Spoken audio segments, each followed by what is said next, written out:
Welcome back to Speed Chat Plus, where today we have way too much to talk about. Whether it's Oh what my God. Kingdom Hearts 4, Persona Ah! 6, the new Spyro, there's a new Cuphead. Oh, there's so much, dude. I don't even have it all written down. We're just gonna have to go through and kind of talk about it as we cycle through whatever is written in all these lists. So, but Like hi, what's our up?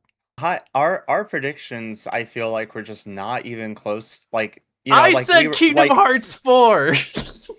I think our predictions were like, for the most part, they were like, oh yeah, this would be kind of a cute idea. And then all the gaming companies were like, but what if we just served you the whole buffet? And they gave it to us. It's so true. I think Oh somewhere my along the God. lines I said Spyro as well, didn't I? I said something toys for Bob, something I Spyro. think I remember Spyro coming Mm-hmm. up, and of course we're like putting on our clown masks with Kingdom Hearts 4, but then Of course. Square Enix was like, oh, these masks could use some polish, so why don't we actually make them look nice? And of And all places to showcase it, a Nintendo Direct? A right, what? That was the last like place I expected. If you had like the four major ones like PlayStation, Summer Game Fest, Xbox, and Nintendo, and you were like, which one do you think Kingdom Hearts would be? I don't know. I mean, it would be between Xbox and Nintendo because I was like, there ain't no way they'd yeah, show it there. like in my mind, it's like, okay, it makes sense to talk about like the digital, versions of like the existing games, Yeah, like yeah. Because because if you don't that's know, right what now the only way to play Kingdom Hearts on Switch is through cloud. is It's, the it's cloud, but you which so they're having an official release discontinuing, now, right? yeah, So, so that you can have an yeah, official release, and you get then literally it's not just releasing on Switch; they're releasing an entire bundle in one go on all platforms, which is which cool. is But like we're pretty we're awesome. definitely gonna get to that. So I know, but we're just so excited for Kingdom Hearts. I Like Mickey Mouse know showed up I'm with his so excited Keyblade, and for I was all of like, it, oh my God. all of it, Like, yeah, like I mean, they just led us astray. Like I just didn't know. I didn't. No one thought Kingdom Hearts 4 was dude. gonna be, I because know. we were like, okay, they're talking about collections, because the whole Nintendo Direct was a lot of like, these are games that already exist, and Mm-hmm. we're bringing it to Switch 2, or we're bringing it to Switch, or Dude, the whatever. whole So like it was first three along that quarters of the line. Nintendo Direct, people were going, "Oh, this is the worst Direct ever. Like, why would they even make a Direct for this, bro? This could have been an email." And it was I that saw last that twenty five comment percent. in People were chat. like, my bad, whoops, Yeah, whoopsie, my sorry. bad, sorry, I get it. I shouldn't have doubted." Press X to doubt. Actually, don't. It's a trap. Don't do that.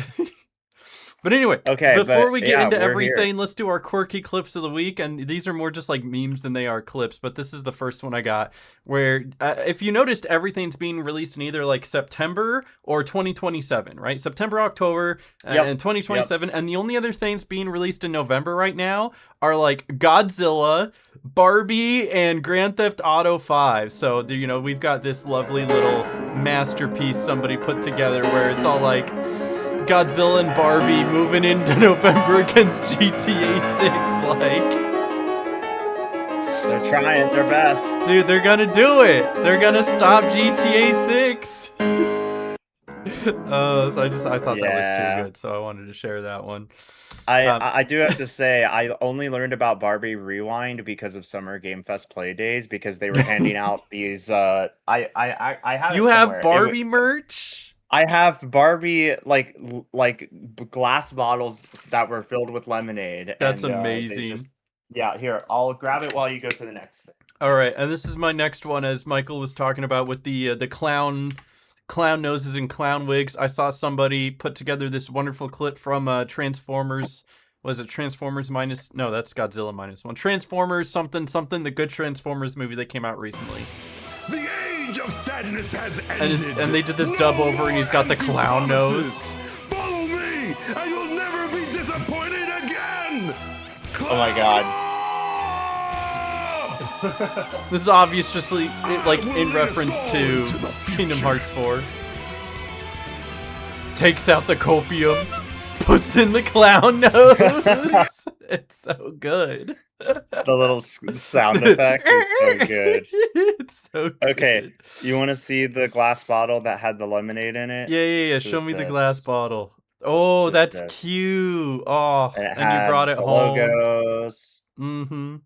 I just thought it was cute, so I brought it home with me Hey, when I nothing finished the wrong with lemonade. that at all. So Yeah, this will that's go in the pretty cool. cabinet somewhere. There's Hmm. a lot of cool merch we get from that event. But continue. All right, well, we're gonna like jump right into it. We're not doing any funny other shout outs or anything. This whole episode is meat, meat, meat, meat, meat.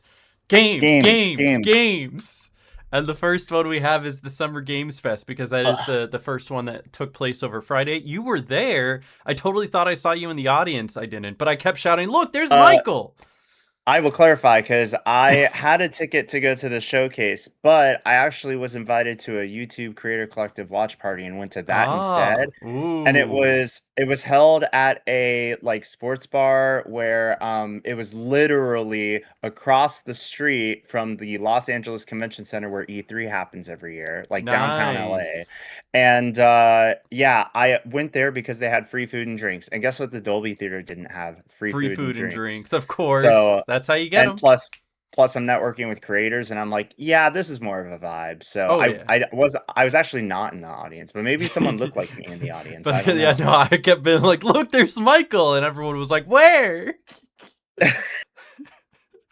I'm But screaming. yeah, everything at Summer Game Fest 2026. This is completely out of order, so we're just going with the Yep, order they have it here. sure. But first thing we have up is the announcement of Final Fantasy VII Revelation. This is the third part of Final Fantasy. This was their final thing, their final announcement, and I'm glad that they saved the final announcement for something that people actually cared about this time.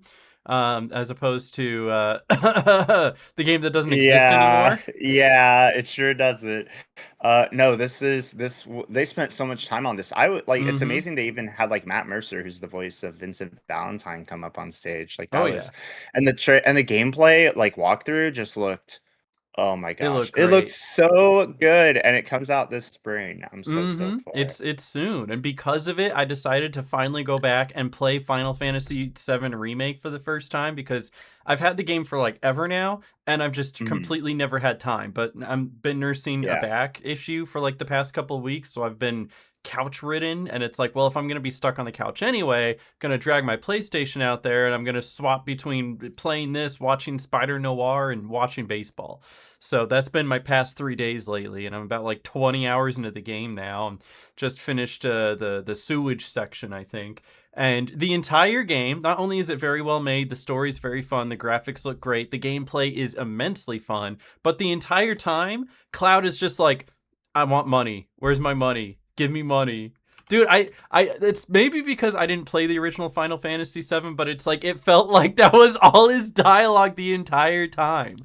So when I finally saw this tweet come across like my dashboard or my timeline, I was like, dude, this all makes so much sense now. And so like this is I want money. And I'm like, no, seriously, this is all Cloud says the whole time. It's just money. Give me money. Am I getting I paid for mean, this? pretty much. Money. Yeah. You know, mercenary life, man. It's hard So work. You I got to get don't paid. I don't own Rebirth, but I'm hoping at some point between now and when the new one comes out, I'll have a chance to get Rebirth and play Rebirth. But I don't know how soon this is coming out. They just said spring 2027. That's what they said. So we got Yep. some time. Maybe the You have other one time will to go do on it. sale Yeah. because right now it's $50. No, I got $50, but absolutely It is worth worth the it. time and worth the money. So. Like I have to say, if you guys haven't played Final Fantasy VII yet, Michael, have you played Final Fantasy VII yet? I have not personally done a full playthrough of Final Fantasy Well, VII. this is your You are very good. sign. It's okay. Literally, It I'm in the sure same boat. I is. only started like 3 days ago, so it is well worth it. Play it. New Mm, game coming out. They did the looks Street Fighter great. DLC. I'm gonna try to Yeah, not with get hung up Tifa, by the with way. Tifa. That's what they No, led no, no, no, into. no, no. I don't. You can't scroll past this. All Okay, I right, see all you right. We'll scrolling show the past it. Tifa. No, no, I was no. just listen. I Uh was just huh. trying to say we can't stop for every little thing. We'd be here for 7 I hours, know, but but this was an announcement that people did get really they surprised and did. excited Well, that's by. because So everyone's horny for Tifa. Okay, like, but honestly, it's a good listen. It's a good choice. It's a good DLC, and it makes sense why they would do this and then transition into the Final Fantasy VII Revelations, right? And it's Tifa's a just, fighter. yeah, Again, if you've played yeah, Seven, she gets out there, she punches, she can beat me up easily. yeah. I That's think every why we woman in got that game her could in beat me up Street though. Fighter Let's be now. let's be real. Anyway, so I yeah, feel she's joining like Street Fighter. I feel like we're starting to see a lot more like crossover collaborations as of this past weekend. Like a lot of IPs like mixing and mingling together. Like this is Hmm. a example of that, And I think honestly. that's an awesome thing. I love seeing video games come together and like share ideas. Or indie games would always do this. Like, you know how often Yeah. the Balatro Joker shows up in another video game? It's in like every other indie game right now. But you Mm, also see a ton of other references to a ton of other things, and I think that's just awesome when all these indie games come together and show love for each other. So even seeing it on mm. the AAA side is also really cool, because you'd like to think of AAA as something more than just we spend a lot of money on games so we can make a lot of money on games, and to still know that there's heart, passion, and care put into it, you know? Mm, For sure. Did you know anything about absolutely. Stellar Blade Blood Rain? I know of Stellar Blade. It wasn't, well, it's not something that's necessarily on my radar, but it looked good. Yeah, I mean, I knew that Stellar Blade was on the way, like IGN's article mentions, but Hmm. I don't think, yeah, I wasn't expecting anything Stellar Blade, so this was really cool Oh, yeah. to see pop up. And it looked good. I think this one will be a really good game as well. The Wolf Among Us 2 got a lot of people hyped because Yes, uh, it it's did. it's an original Telltale game, right? Like, I know it's based off of something, but like for the most part, the story and everything is original. And so what Telltale does well is take IPs that you know and then be able to create a good story out of it. They did that with The Walking Dead. They did that with Batman. I'm pretty sure. They also did it with Guardians of the Galaxy. And to see The Wolf Among Us be one of their biggest successes, and then following up, getting a sequel and a remaster of the original is absolutely fantastic to see, because this is not one of those huge IPs that just everybody knows about, and so No, it's so easy to get into. It's one of those games that's so good because the story carries. absolutely. I actually at Summer Game Fest Play Days, I did get my hands on The Wolf Among The Us remastered, I Remastered. saw that on your story. I keep up with Yeah. you. Yeah, I got to get my hands on the prologue and like Mm-hmm. episode 1 and stuff like that, and it looks great, and it's like it makes me remember why I fell in love with like the Telltale games like The Walking Dead. Uh Nothing like a and there's good just game to so many remind you different to play a good pathways. game. Exactly, exactly. No, but there was also, you know, it looks like IGN had an interview with the Telltale CEO. There was like some behind closed doors stuff for Wolf Among Us 2, but everyone was like booked for that, so I Hmm. did not get to like peek behind that curtain. But yeah, Among Us Remastered, the Wolf Among Us Remastered looks Among Us really remastered. Among Yeah, Us just cover Remastered. this part. It's Among Us 2, guys. Among Among Us Us 2. 2. Oh We'll my we'll god. get to the Among Us news. There is a little bit of Among Us news as well, which I'm very excited for too. I Mm. got to write all of this stuff down at some point so I can schedule it. You know. Yeah, Pal World is having their big 1.0 update, which looks like it's adding a ton. I'm not big on Pal World as of late, but it's on my not list lately. because one of Yeah. my upcoming projects I want to work on when my back doesn't hurt is doing what I'm calling the wide world of Pokemon knockoffs. And Pal World is one of the biggest Pokemon knockoffs. Therefore, it would be good for me to kind of keep an eye on this and pay attention to it. So that would be it's cool to see that it's finally coming into 1.0 and it's no longer in early access though.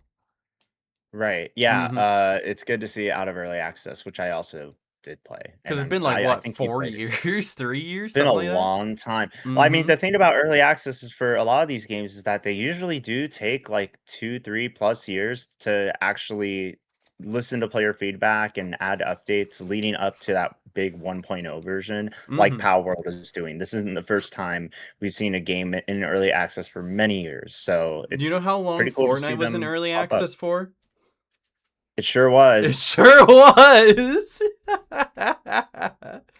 So I'll keep an eye on that one. I think I still have it around here somewhere. New I was Attack on shocked at Titan Attack on game. Titan. That was pretty cool to see pop up. Mm-hmm. Yeah. I just finished watching the entire series as well, like a month ago, and so I'm like, hey, that all looks familiar. I remember that. I remember that from Yeah, yeah. from the show. But apparently this is the third one, so there's like two other ones that like you have to play Mhm. all three. It's like Final Fantasy VII Remake, but it's Attack on Titan. You got to play all three of them. But I get it. Yep. There's like 5 seasons of the show, so it makes sense to break it up into a few different games. Clutch I thought was an interesting one because this is a racing game from the former Forza Horizon devs, and it's supposed to be that nice little like midpoint between arcadey and simulation. And so it's like if you're not too caught up with the super sim of like the Forza games or the Gran Turismo games, but you want something that's not as arcadey as like a Need for Speed, this is supposed to be right in the middle. Absolutely. I will have more to say about this on a future date that I cannot disclose. All right, But I understand. yeah, but at least from the public trailer that was shown here, it was very like captivating because it really does like it's not just like Forza Horizon where like you're just You just racing around. Like it's got a story, it's got an open world, and I think that is what is gonna make it distinct stand in its out, own yeah. right. So yeah, the trailer did catch my eye as well. It looks really good. The graphics look good. Oh, yeah. Because like they're racing through like, you know, like different areas and stuff like that that are like, you know, as authentic as they can be to the environment. So Yeah, and it's like I know yeah, neither of us are generally like racing game right. content creators, but I mean, like I've had my hand at Mario Kart here and there, and I know you played the new Forza Horizon 6, didn't you? I did, yeah. So it's like we dabble, we know a thing or two. I know which one. I know which pedal is the gas pedal. Yeah, this is by Maverick Games, so it comes Mhm. out in the spring, and yeah, And then it's we gonna be also pretty got cool. the Hot Wheels racing game. Yay! Listen, I'm not much of a racing game guy, but like I would play the heck out of this. Like it reminds me a lot of what like Lego 2K Drive was trying to be, but instead of Lego, it's Hot Wheels, and like the open world looks really good, the tracks look really good, and it's like integrating these like Hot Wheel track things, the track manias, into the open world, which I thought was Which really is fun. super cool. Mhm. Yeah, So I dig it. that one will be really cool too. More Monster Hunter. I'm not a Monster Hunter guy, but I haven't played Monster Hunter Wilds lately, but good yeah, on it them is for getting more Monster a Hunter though. expansion. I'm just saying Yeah, Capcom is like killing it though. Like even when I was something that I'm yeah, not big on is they're still pushing out and people are excited for, that's good. I That's was awesome. I was telling people all weekend like Capcom needs to take a break, man. They have done Capcom, settle way down. too You're putting much. too good of a standard on the rest of the industry. No one can Ugh, keep up. they're So so good. cool. They're This is so something cool. I was really, really excited for, though. An Among Us story. It is a single player Among Us game. And I'm sure you It saw sure this, right? is. This, okay, so Yeah. you know what it reminds me the most of? How we're supposed to be Mm. getting that Wizard 101 single player story mode at some point as well. Remember Ravenwood Academy? Yeah, yeah. So it's like that, but it's Among Us, and I thought that was really cool. This is the actual exact idea I keep begging someone to do for like Toontown, like a single player Mm. Toontown story RPG game. Now this one isn't an RPG. This is more like I guess this one probably relates a little bit closer to like the Murder of Sonic the Hedgehog, if you remember that game, A little where it's bit, like a yeah. little murder mystery, but with, you know, a little bit more interactivity. You get to move around, you get to talk to different people, solve the case. It looks like it'd be a fun little afternoon game to play. Maybe it'll cost like $10. I love it. I think that'll be awesome. I mean, you can already pre-order on Steam. I'm curious, how much is this? I don't think I have Steam open right now. Michael, how much is it? Oh, how much is it? I think it's gonna be. Is it 20? I tried opening up think. Steam and my file manager is not responding. Dang. Yeah, it'd be like that sometimes. So it's Story on Guard is the title, right? Okay. Among Us story. I'm sure you probably just type in Among Us story, right? Among Us story.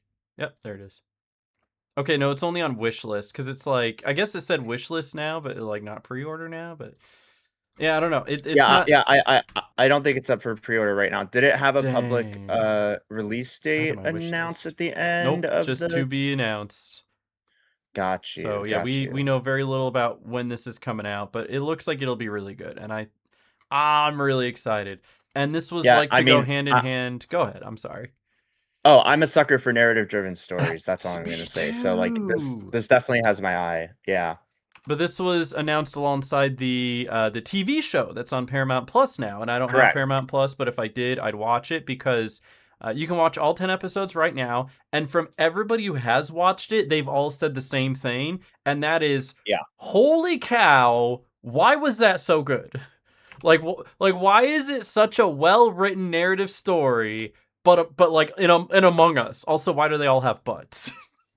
And I honestly think that's probably what Innersloth was hoping that people would say in their Yeah. reactions, like that they would come out of left field and drop And be like, this. I wait, think this it, is a good story. Hold up. yeah, Why I is it think funny? I think all the episodes are also on the Paramount YouTube channel, so you can publicly watch them online. I know I saw the pilot on there, but I do believe multiple episodes are on YouTube. I'm You can gonna check this actually out. watch these episodes. Yeah, so there's the Okay, first they full do have the episode first on full Paramount episode there. I'm Plus. not gonna watch it. I'm just gonna see. Oh, I don't want to We don't subscribe. I want to just want to get go to there. struck down, but Yeah, I mean, listen. If it's on YouTube, it's fair, right? It's okay. They have the no. HR They just training have the video, first and then one. yeah, so right now it's the first one plus the trailer, but Okay. you can watch all the episodes on Paramount if you have I it, might get it and for I'd 1 month and recommend then it. binge it. And when I say binge it, I mean it's 10 episodes. So what, an afternoon? But still, I need to finish Spider Yeah. Noir first, which again, Oh surprisingly yeah. good. Can I just like I speak on saw Spider Noir just for a moment? You can, because I saw a bunch of billboard ads in Los Angeles, and like Mm-hmm. he popped out of this ad and then he was swinging from this ad, and it was kind of crazy. So please talk about it. It's okay. I'm only through a few episodes so far. I still have a bit to go. But what I think it does so well, especially like if you can watch it in black and white. You get a choice between color and black and white. I've been watching it in black and white, and I think it really fits the black and white aesthetic because the way it's shot, the way it's acted, the way the writing is fits noir so much. It's what that one guy wanted Mouse PI for Hire to be, where he's like, it's not noir enough. He should watch this because it is exactly that noir style. But the thing is, it does noir so well, and it tells such a compelling like detective story. I forget it's Spider-Man sometimes, and then he does a Spider-Man thing, or they'll reference the Daily Bugle or show Sandman, and I'm like, oh yeah, it's Spider-Man, and that's kind of the cherry on Yeah. top. It's like if you're watching it because you're a fan of Spider-Man, you're probably not going to get as much Spider-Man as you thought you would get. But if you're watching it as like a fan of good TV or a well-written story or noir, you're going to get a ton of that. And then you're going to get that cherry on top of, oh, although also it's Spider-Man. And you're going to be like, oh yeah, he's Spider-Man. So He's Spider-Man. It's Yeah, really that good guy. on that. So anyway. Awesome. Yeah, I will also just mention, because I am allowed to say, that I did check this game out, Among Us Story on Guard, on Nintendo Switch 2 at Summer You Game got to Fest. play this? So I may or may not have gotten to play it, but I will have to share more about that some other time. Yeah, he may or may not. NDAs, guys, NDAs. Yeah, I had to like double check because they are very specific on what is and NDA isn't stands allowed. for But I not can't to talk about.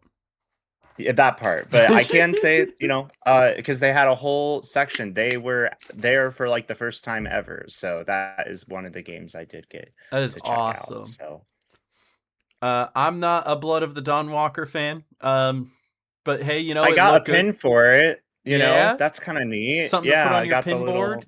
Do you have Yeah, that board is still downstairs under the stairs, by the way. I think the board is still down there, but I wore it on my lanyard all weekend, so there's Nice. that. And then we Yeah. got Star Wars Zero Company. This is the one from EA, That's right. In the XCOM style, where it's like Yep. it's like a turn-based strategy Star Wars game where you have to make up your team of like Jedis Yep. and mercenaries, stormtroopers. I guess it's not stormtroopers. This is the Clone Wars. So clone troopers, droids, etc. We got Anakin Skywalker in the game. Yeah, and I think this is a type of Star Wars game we really just haven't seen yet. It's cool to see how No. you can take Star Wars and plug just about any genre into it. We've seen Lego Star I mean, Wars, we've truly. seen action Star Wars, we've seen like turn-based Star Wars now. We've seen racing Star Wars, we've seen shooter Star Wars, anything and everything that could be Star Wars, they've made Star Wars, and I think Star Wars is great for that. So, as long as they make it good, I think it'll be great. Absolutely. I keep like Pre-order now. I know it's not, but I keep like saying that it kind of reminds me of Baldur's Gate 3. I know Baldur's Gate 3 is a little bit more I see what complex, you mean. but it, with Yeah. that whole turn-based and try to maneuver around the area and take on your opponents, like it does remind me of Baldur's Gate 3. Now imagine if they like went full Baldur's Gate mode and had an overarching compelling story with like characters you get to know and join your party and stuff in a Star Wars theme. That would be sick. But I mean, like, I'll settle for XCOM, I suppose. Also, it's one of the few games I feel like is coming out in August instead of like the fall. So yeah, a just little bit something to point sooner. out It's as like the well. dead end of August, but it is still August. Yeah. So we take those It's like for sure. around Gamescom, I think, which Mhm. is pretty much the next big event we'll get like huge announcements from. So Kingdom Hearts 4 again? Yo, hey Jeff, your buddies with Nintendo, right? You can call him up real quick. Lords of the Fallen 2 was announced. Mm. I have the first one and I've never played it. I couldn't even tell you what it's about. I just have it from PS Plus. So it was Well, now a free there's game. 2 of them. Now there's 2 of them. This is getting out of hand. Now there's 2 of them. They announced the new Saw game, which before yes. before Summer Game Fest even started, they panned the crowd. You could see this little guy sitting in the front row, and I was like, "Guys, look! It's my buddy Jeff." My gosh, I've never been big on the Saw games, but it's cool that they're getting another game as well. I don't know if you have anything else you want to add. Yeah, Bluebird team is behind it, and they're the Silent Hill 2 like remake studio. So they make good games. Yeah, and it's kind of interesting, right? Because I think that that Saw like had like a different like team behind it originally. I could be just putting words into another game's mouth accidentally. But I do know that they have closed alpha registrations open on their website if you do want to like throw your hat into the ring for this one. Horror game enthusiasts, here's your opportunity. Yeah.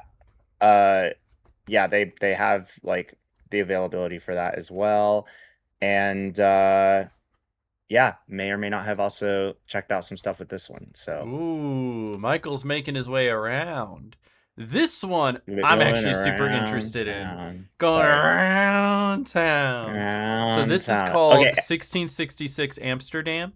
And this is made by the same dudes who made the original Assassin's Creed, who then left Ubisoft and created their own game. When this first popped up, I was like, there's no way this is the new Assassin's Creed Hex, right?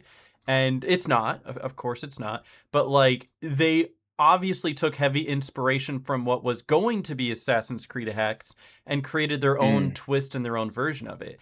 And what I think is really interesting with the contrast between this and what is going to eventually be Assassin's Creed Hex is the fact that Assassin's Creed Hex has been on report for saying that they had to dial back some of the otherworldly mystical aspects and kind of had to lean more into the assassin real world stuff. Whereas this one feels like it is fully going voodoo, witch magic, Salem witch trial type beat, right?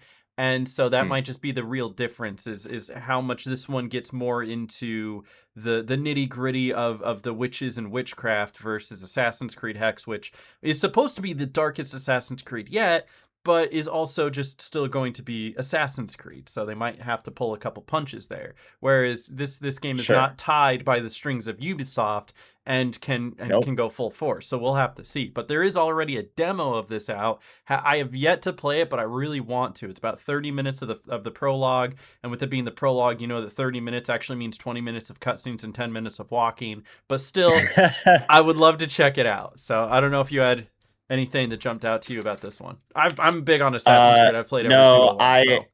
This one I only saw get revealed during the showcase. It does look pretty spooky, and I will definitely keep my eyes on it. So, Mafia: The Old Country expansion. So there's a new expansion for Mafia. I actually don't remember them announcing this. I'm not gonna lie. Really? You don't remember them announcing this? I must have been talking to chat or something. I don't know. I should have played some of the Mafia games. I think I have one on my PlayStation from PS Plus. I just still haven't played any of them, but I've heard they're good, right? And this is the newer one, right? This is the one that came out last year. Last year, I think. So hey, cool. Nice to see that. With the August release date. Mm-hmm. That's right. Dragon Wilds, RuneScape, Any RuneScape lovers in the chat? Let us know. Let us know. Virtua Fighter. Virtua Fighter. Yeah, RGG Studio. That is something that I think like Sega had also like helped announce a while back. I don't know how familiar you personally are with Virtua Fighter at all. I am not. I know of Virtua Fighter because I know it's old. It's very very old school, and Yep, so it's been kind of MIA for a long time.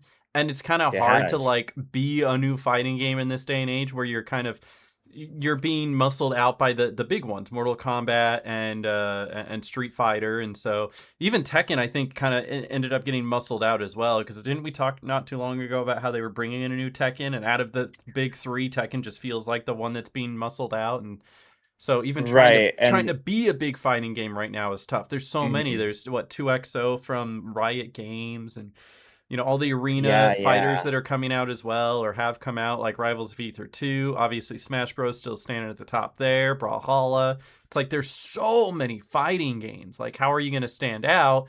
And it looks like Virtua Fighter is doing it with its namesake, being all like, hey, we're back! Yep. Yep. Tom. Yeah. I'm definitely looking forward to seeing more about it though. Mm-hmm. Comes out next year. Guild Wars 3, I've not played any of the previous ones, and I'm not big on MMOs, but I'm all like, hey, I've My heard of this. my sister is a huge Guild Wars fan. Oh, yeah? She spent a lot of time playing Guild Wars 2, so I had to text her as soon as I saw this pop up on the screen, and she was very excited about it. It is a pretty big, unexpected reveal, and it comes out with a beta test in the fall of Hmm. 2027. So this is Nice. not this fall, but next fall. That's very But far. But I now, mean, MMOs are big yeah. games. I mean, it's kinda like, with us talking about Kingdom Hearts 4, like, this is, like, a big deal for, like, the Guild Wars community. It's like, Mm-hmm. it's under the MMO umbrella. It's like early 2000s Yeah. MMO, And like, kinda vibe, it's got so history as well. I know Jev specifically was really excited for this one. I watched his recap of like his reaction, and before he even started, he's like, I hope I hear something about Guild Wars 3. And lo and mm, behold, he sure did. that's so funny. Oh my god. Mm-hmm. Crossfire is this new, like, I guess you could call it Call of Duty like, but in one sense, I do like that they are trying to put a better emphasis on the story, because where Call of Duty and a lot of these other games fall short is with their campaigns. The only time you really Mm, hear about the campaign is when they do something ridiculously dumb, like with Black Ops 7. So seeing mm, something that they're putting more of an emphasis on the character development and the story being more than just we need to stop the ballistic missiles is actually kind of a nice change of pace. What I think is really funny though is that throughout their presentation, the one thing they kept hyper focusing on was all like, we have dynamic cover where your character adapts, and if they just keep on saying the word adapt and dynamic over and over again, we might actually be impressed, but really all it means is like whatever the height of the thing you're behind is how high that your character is gonna go. But mhm, it just mhm, it paints a very interesting spotlight on how developers and publishers will try to make a feature seem really cool to a player when the player doesn't really care at all. Like, they think it's cool because of the fact that they know how to program it, and it might be a big jump in technology for them, or it might seem like a really cool buzzword for shareholders, whatever it happens to be, whatever category it falls into. And the gamer is just all like, does it play well? Is the story fun? Like, that's what I care about. You could ask mhm. 100 gamers about if they care about their dynamic cover, and they'd be like, I don't even care, man. Just does it shoot? Does the gun Yeah, feel good? they kinda zoomed in on, like, that element, and I feel like we're starting to see more, like, of this adaptive, like, I don't know how to word it, like, taking these mechanics and making them more adaptive to, Hmm. like, be, I guess, a little more real and authentic, so things like Oh yeah. covering or peeking, right? And Like, the thing is, that it's, is big for the developers. It's big for the publishers. It's a big absolutely. step behind the scenes. And I will acknowledge that. I just know that most gamers are going to be like, I okay, just want it to feel I, good I to want to have shoot the gun. fun. Will this make me have more Yeah. fun? truth be told, you probably won't notice unless somebody pointed it out to you. However, if you are a big fan of the way games work, the way games are designed, and you know, basically what makes a game good, what makes a game bad, what fundamentally changes it, and what could, like, the small changes that make a game good versus bad, it's big for those people. And that's me. I love knowing these things, right? I love knowing all the little bits and behind the scenes and why it works and how it works. And I just know most people don't. Most people just want to know if the game will be fun. Yeah. I also want to know if there's going to be a million microtransactions. So as long as you don't do that, I think this one could be good. Just We'll see. don't be Call of Duty. They did Gundam. If you know Yeah, Gundam. Bandai dropped Gundam. Yep. Mm-hmm. Gundam Rogue Orbit. Teenage Mutant Ninja Turtles: The Last Ronin. I thought this could be really cool. That was a pretty cool one to see pop up because because what probably isn't on this article is that Summer Game Fest helped announce a couple new like game studios, including Paramount Games, which is under Paramount Plus's umbrella. Yeah, brand new game studio. Yeah, Paramount Games. Yeah. Yep. So they're teaming up with Platinum Games to work on The Last Ronin with TMNT. This honestly is a pretty big like reveal. Like, I mean, I just am super stoked because Platinum Games worked on franchises like Nier Automata, Ninja Gaiden 4, and Bayonetta. So I think there's a lot swordplay. There's a lot to really look forward to with like one of my most iconic childhood franchises of all time. So I'm really stoked for this one. Okay, but which turtle do you think that is? That one? That one, because it's The Last Ronin. The idea is that there's only one turtle left. Obviously Raphael because it's red. So yeah, guys, it's obviously So, but you know, that one looks like it'll be pretty good. This one's called Hex. This one is a collaborative game between the developers of The Division and Little Nightmares, which I thought was kind of an interesting team up. Must have been another Disney Square Enix elevator ride. Yeah, you know? Right? Like... Exactly. It's so quirky. As far as like the Little Nightmares-esque part of it, you can tell where the Division part comes from. It is a lot of extraction, a lot of open world here. And I think the Little Nightmares part is just with the horror sci-fi-ness, right? The ideas behind it. You've got the mechanics of the Division, and then you've got the world building of Little Nightmares on display here. And to bring those two together, you might have something really special. I think I've talked before about how it seems like everything we get now is an extraction shooter, and I've never been big on extraction shooters in the first place. But to see them pop up everywhere, I'm even more not big on them now because they're a dime a dozen. But when you actually do something unique with it, that's what's going to make you stand out. That's what, like, maybe it comes out after the extraction shooter genre dies, but it could still do well because it's a unique idea. You know? Stranger Than Heaven, Yakuza developer. I'm not too familiar with that one.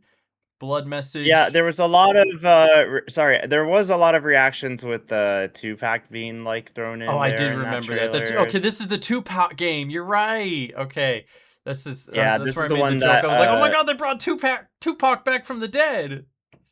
Yeah, this is the one where they also brought Snoop Dogg up on stage, who is also in the game. Which I think Snoop Dogg will just be in anything that you'll pay him money to be in. But like, at least he likes video games, right? He'll be at Summer Game Fest one day. He'll be performing a concert the next day. He's a booked and busy guy. But yeah. So you know, and this also helped kind of like, you know, with Snoop iterating that like Death Row Games is like still alive and well. He has Death Row, you know, there's Death Row Records, of course, but then Death Row Games is like the whole thing, right? So So that's what that one is. I was like, what? Sometimes I need a reminder of like what these are. Like Blood Message, not really. This one isn't okay. Well, yeah, because this one with the little bird thing. This is one of the 9 Samurai games that was shown. That's what it was, and it looks good. Exactly, one of the 9 Samurai games that was shown. Which one was Gen Atlas? Is this? This is the one from the Shadow of the Colossus guy? That's right. Yeah. They worked on Shadow of the Colossus and Eco. So this is going to be a sci-fi game. One of the 5 sci-fi games that were there. I'm just kidding. Mm-hmm. Uh, But yeah. listen, So Shadow of the Colossus is a pretty good thing to have on your resume. So I mean, mm, it has the opportunity to be pretty good. Maybe we'll keep an eye mm, on that one. Alien Isolation mm. 2, I feel like was a big one that came out of nowhere because the first Alien Isolation, Yes. like when it first came out, for some reason didn't review very well. But as time has went on, there's been a better appreciation for it because again, this is one of those behind the scenes video game stuff. The AI Yeah. that they developed for the stalking mechanic was revolutionary for its time and something that has Mm. slowly been adapted into modern day horror games. Like we wouldn't have the modern day horror games we have now if it wasn't for the original Alien Isolation. Even to this day, some of them can't match what Alien Isolation did. So for them to finally follow up on that and say, "All right, guys, we know that you finally acknowledge that we're good. Here's the second one." So it's really cool to see that this is still going, and if you never got to experience the first one, now's a good time to go back and have the excuse to do so. Exactly. Because I'm not gonna say it's like the They'll, scariest game of all time, but it is definitely one of the most like anxiety driven because of how well the xenomorph is programmed. yeah, for me, this is terrifying. So Oh yeah. Michael, I gotta watch you play all the horror games now. All of them. Every single one. I'm glad I got to watch only you if play it's for Resident Evil charity. 9. That was pretty good. It was fun. I really Mm-hmm. enjoyed that. You know what else I really enjoyed? That Studio MDHR announced a Cuphead sequel. Cuphead, let's go! Dude, this was like one of the first We, announcements. Their first announcement yes, it was was. what was their first announcement? Was it This was like the first You're or right. Okay, second the first one announcement, was I think. Resident Evil. The Resident, second one was yeah, Cuphead. After those two, I was sold. I was like, this is the greatest summer game fest ever. And then the rest of it was good. But like this, it was but like such a they strong start. front Yeah. runned. That was Mm, so not only is there a Cuphead sequel in development, it'll be very, very far away. So just got to give it some time. But then they're also working on a side game. They're having a small team work on this additional little side yeah, Mighty scroller, Cuphead the Mighty Adventure. Cuphead Yeah. adventure. He's got that cute little look to him, this like 8-bit, like I love whenever people look at this and they're all like, what is this? Why is the game look so old? And it's like, no, that's a style now. People do this on purpose. It's the way the game is supposed to be, and you can make You a ever good heard of the game in retro this style. genre? Yeah, it's a retro genre. And I'm gonna play the heck out of this. They barely show any of it, but oh my goodness, I want to play it Right. so bad. Oh, it No, looks so good. literally. And it The could the it could literally AI just be as games simple that as we like a simple the like side yeah. scroller, but I still want to play it. If you remember the episode where we looked at a bunch of the AI games in this style or of like Cuphead style, like Mm-hmm. yeah, AI could never with AI how literally could awesome this game never. was. Absolutely never. So Cuphead fans eating And then good. Cuphead fans ate good, and Resident Evil fans are Resident eating really good with Resident Capcom Evil is on Veronica. something. They I'm just telling released you, I'm 9. telling Like you. just now. Can I just say like when Summer Game Fest first started and they had this like I think it was like this part right here where she like knocked on the Mm. door and like the woman answered. I said to my chat, I was all like, "Bro, this looks like Resident Evil." And then I also said, there's no way this can be Resident Evil. They just made a Resident Evil. And then we watched a little bit more, and it popped up with that, like, RE. And I was like, oh my goodness, it's Resident Evil. How do they keep getting away with this?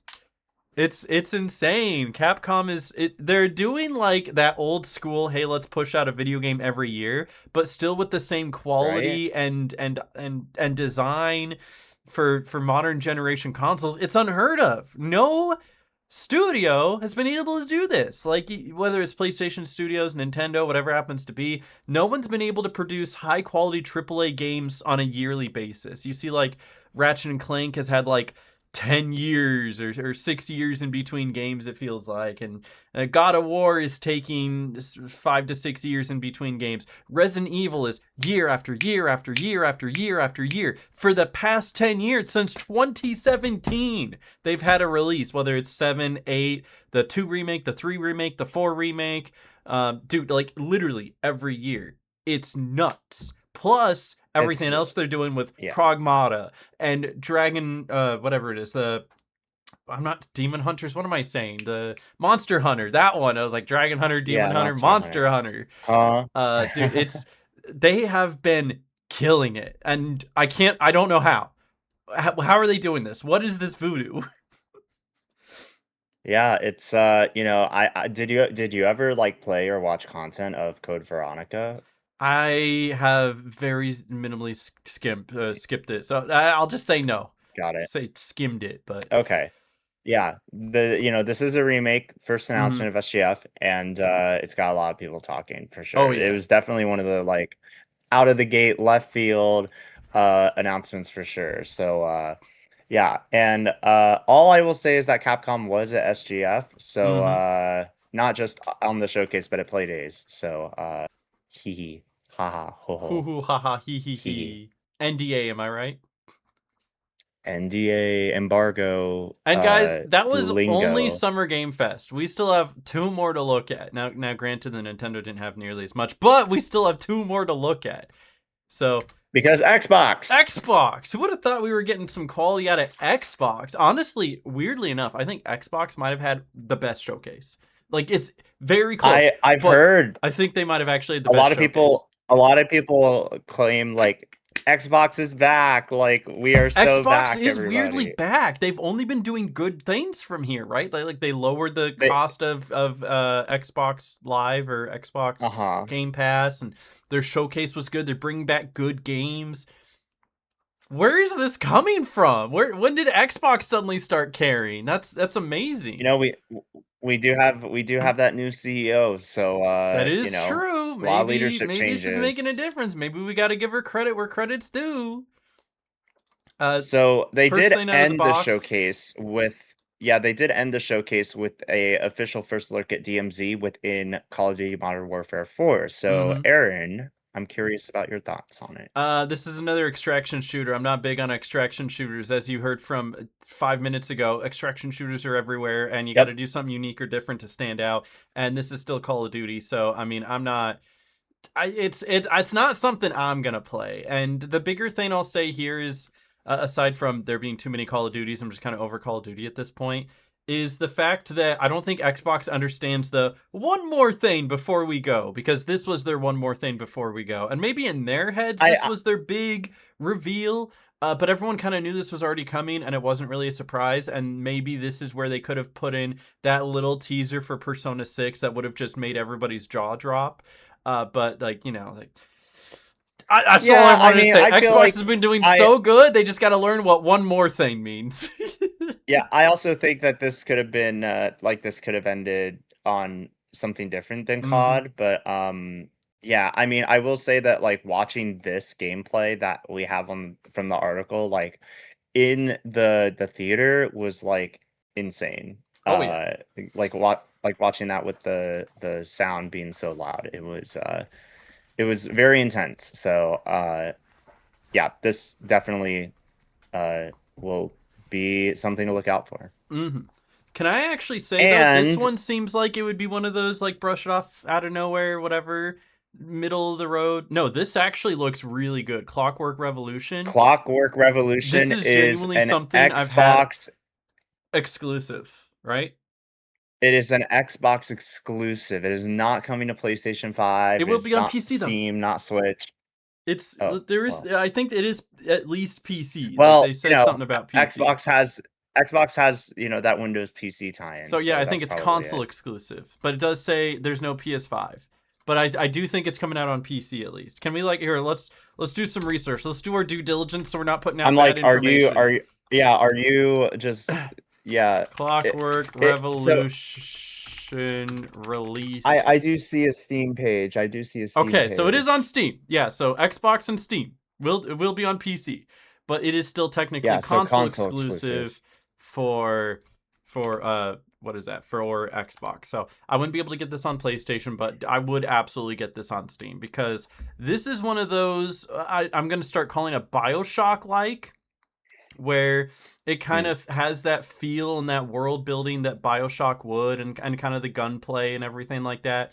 But it takes it one step further with its not just its story, but its like mechanics of of time travel, where you can make choices that don't just kind of change the story, but drastically change the world you're playing in. And I thought that was a really cool and very ambitious thing to say that you're going to do in a video game. But having just played all the BioShocks, seeing something like this, it just scratches that itch where I'm like, I've been wanting a new BioShock forever, and this might be the closest thing we're going to get. It definitely caught everyone's attention.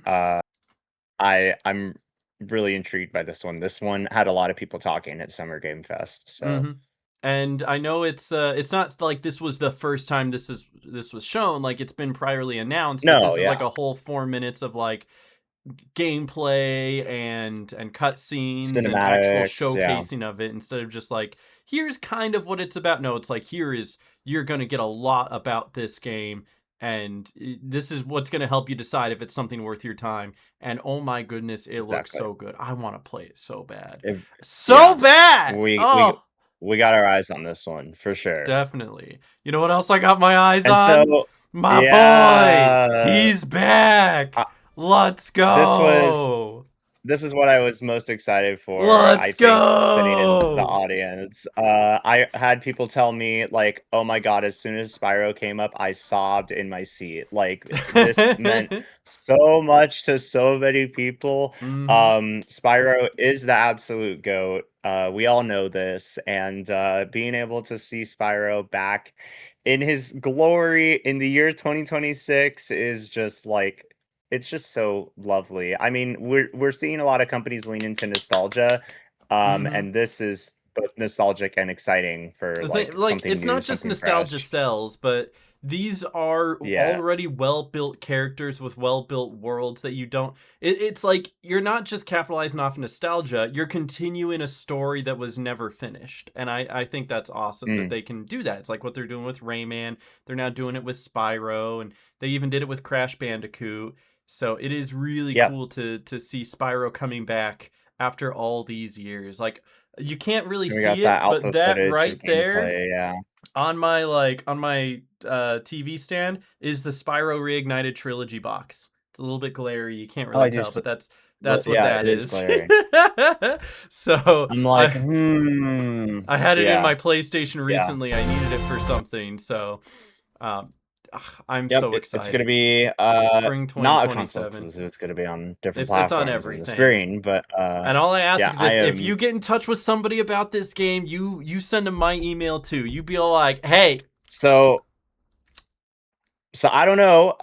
What I do know is that there were creators that posted after this trailer came out that they got like early those boxes, remote, like preview. Yeah, did you see those like special boxes? There were boxes, and there were boxes, and there were people that went in person to the offices and got to learn about the game before anyone else, and they were like, I saw a guy that was just sitting there watching the trailer, like sobbing in his hands because he was just so excited for this game, and I think a lot of people are as well. So this is one of the announcements for me that like won my heart. I'm so excited that Spyro's back. I know, dude, my heart is so full from video games right now, and we're not even done, dude. We're not, because Persona 6. Oh my goodness.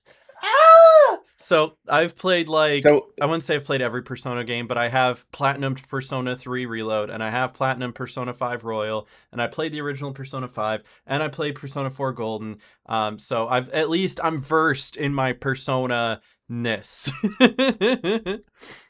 Yes. Persona 6 is real. It's actually funny because as the trailer was starting, all vague and ambiguous with the Atlas logo popped up. And then a guy 2 seats next to me was like, please turn green, please turn green, please turn green. And then this, we see all these figures and it's zooming in and up and they're just like, please turn green. And then the logo pops up and it's green and it's Persona 6. And let's just say that the room was very excited about this particular announcement because we did already see the trailer ahead of time in the showcase for the Persona 4 Revival. But now we know for sure that Persona 6 is happening in development and working on, and definitely one of the biggest trailers, even if it's a teaser trailer. It's Definitely just one a of the biggest teaser, trailers in but the it entire is more showcase. than enough. This is what people wanted to see. They wanted its existence acknowledged. And Exactly. Yeah. oh, On the Xbox Store page of Persona 6, which is available to look at, mhm. the details of the game reads, which is also quoted in this article, quote, Persona 6 brings everything beloved about the series into a bold new story. The signature blend of heartfelt daily life and pulse-pounding supernatural adventure returns, wrapped around a completely fresh, standalone story and a new cast of characters. Whether well, you've been you'd with the hope series so. since the beginning or this is your very first Persona, you belong here. How many Persona games Yep. have you played? I don't want to like put you on the spot here or anything, but I have access to like 3, 4, and 5. But definitely play them. a little bit. I've played a little bit of 5, like All right, yeah, so to break and it then a down, little bit of just about Meta. every single Persona works that way, where you can pick up any single one of Yep, them and play it to beginning to end without having knowing anything about the previous ones. It tells its own story with its own unique characters, and it's nice to know that Persona 6 is continuing that trend where it's like it's a standalone story. Even if you've never played any of the others, you can pick this one up, and I think that's what makes it so approachable. It's why so many people were drawn to Persona 5 in the first place and why it blew up, because they didn't have to play any of the originals. They got into Persona 5, discovered it was really good, and then went, oh, I'm going to go play some of the other ones. And then went and played 4 and played the 3 remake and were like, this is really good. Now I want 6. And 6 is appearing to deliver that same thing, which is great because that's what we love about Persona. It's like they have things that connect them. You start going, oh, that's Igor again. That's the guy that's supposed to give you your powers or whatever, or checks up on you in between your escapades. And but it's like as much as all of them are the same, they're all different in their constants and variables, etc., etc. And I cannot wait to see more about this game. That's all I'm gonna say, because Persona 5, especially Persona 5 Royal, is that game that was like there for me at a tough part in my life. So whenever I'm going through yeah, like sickness or a tough time, I boot up Persona 5 Royal and I play through it again. So I probably have like 3 or 4 playthroughs of the game at this point. And it's something that's like it keeps my mind busy for 100 hours or so, so I can just kind of avoid the rest of the world for a bit, and it's really good about that. It is a great escape game for sure. 100%. So Michael, play the Persona games. That's your homework, which is, I don't know, that's a hefty homework assignment. I'm not gonna That's lie. a lot of hours that I don't have at this time, but We gotta get you a hopefully soon. Steam Maybe Deck I so you could. can start playing games while you're on the airplane and stuff, and catch up on your catalog. That would be cool. That would be really cool. Mm-hmm. So Persona 6 is alive and well, and it is happening. We have some other things in New Castlevania, which is coming out. Yes, that's right. Yeah, yeah, yeah. A lot of people are excited for that. Where It Went to Meet also shadow dropped some expansion stuff that nobody saw coming that is out next month. Mm-hmm. So, I've streamed the game a little bit as well, and it's very fleshed out with its story. So, that is gonna also have benefits for Game Pass subscribers as well. So, uh, yeah, I don't know if you've played a little bit of it, but I have never it's touched this game in my life. no, yeah, okay. Open world ARPG. Nice. Definitely Asian developers. And honestly, like it's amazing how much content they pour into this game. It is wild. I mean, and it looks great, Mm-hmm. it plays pretty well too. And the fact that they have all these expansions is like pretty mind-blowing. So yeah, I mean this game has just been everywhere on my like feed for the past year. So now it's on my feed even more with this expansion. So Dude, Gamer's eating good this week. Which one Valor is this Mortiz one? as well. It is a first-person action Souls-like from the creators of Ghost Runner, and it comes out An in September action alongside soul. every other So game in existence. first person Souls like is kind of interesting. Did they show any gameplay of it? Oh, they kind of did. Okay, I Yeah, see. they did show some gameplay. So Okay. yeah, because Ghost Runner was also like a fast-paced like single player, you know, science fiction combat game kind of thing. I think I So have Ghost this Runner kind of and like Ghost Runner 2 on my PlayStation, and I have not installed either of them. yeah, Oops. yeah, yeah, yeah.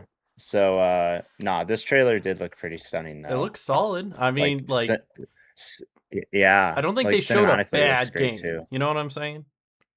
Right, right. Like there wasn't anything that was like super like boring or anything. Mm-hmm. I think every single one of these games has its place where somebody is going to be excited for it. And, you know, Minecraft Dungeons 2 is going to be one of those for maybe a younger audience Oh yeah. or the Minecraft fans. I never got around to playing the first one, but it's like the best way to describe this, if anyone has never played the first Minecraft Dungeons, it's Diablo, but Minecraft. It's a dungeon crawler. I mean, that's all I have to say. But Yep, it's it Diablo, is. but Minecraft. And it's like, what's not to Yep. love? And I think it's multiplayer as well. So like you and some friends can play together and go through and clear all the dungeons and be Minecraft. And yeah, it's a good idea. I'll give it that. It's a good idea. You ever play Minecraft Dungeons? I've dabbled with it a little bit, but have It's not probably more than I fully played have. through the first one. I think it's new and Yeah, I have yeah, on my yeah. PlayStation. I just never. Oops. Oh well. They got the new. Wait, hold on.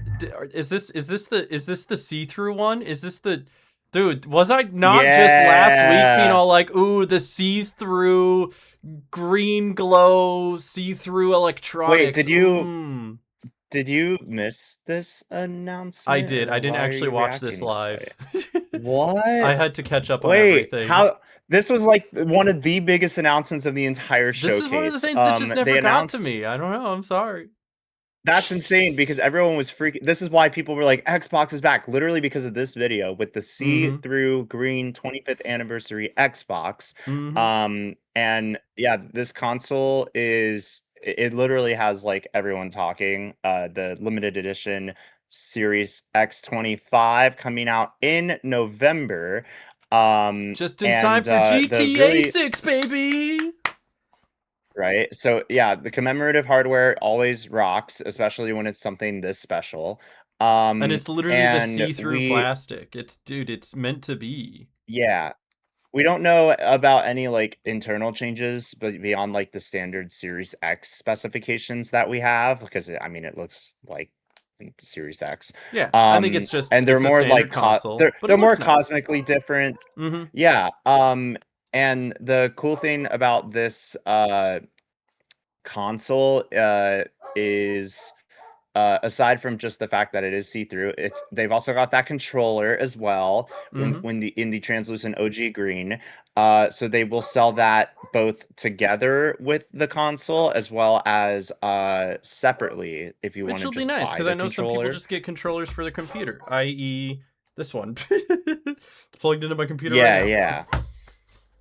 So I Yeah, mean, and it's also got those original AXBY colors, which is cool. mm, The fun fact as well about this console was that at the Xbox showcase event that I was able to go to in person, the CEO went up on the stage after the presentation, and of course, the CEO is now Asha Sharma, and mm-hmm, she walked up and announced that everyone that had a fan badge that attended as a fan mm-hmm. later this year is getting the console for free. So they That's gave out over awesome. 200 free consoles I at the heard that they showcase, and gave that out had consoles. I everybody didn't know the talking. context of it. Was that you? Did you get one? Yeah. So Yo! no, Oh. I don't think, but I don't know. The reason is that for me, I'm a odd case where I won my ticket randomly through the sweepstakes that all the fans went through, Hmm. but I ended up being given a media badge by the team when I checked in because, like, you Hmm. know, they know I'm a creator. So I don't know if I'm getting one for free or if I need to talk to someone. You should But talk to I won somebody it. because that It's would be super cool. sick. It would also be an upgrade from my Xbox Series S that I Not that you'd have, get rid of which that is because still that's a really pretty cool cool and epic rare. I Mickey would looking not. one. Yeah, you just have a collection there. That's right. But I'm really stoked about the anniversary Xbox. It honestly is one of the highlights of the Xbox showcase altogether. It's not a game, it's literally a new console. Mm-hmm. And it looks beautiful.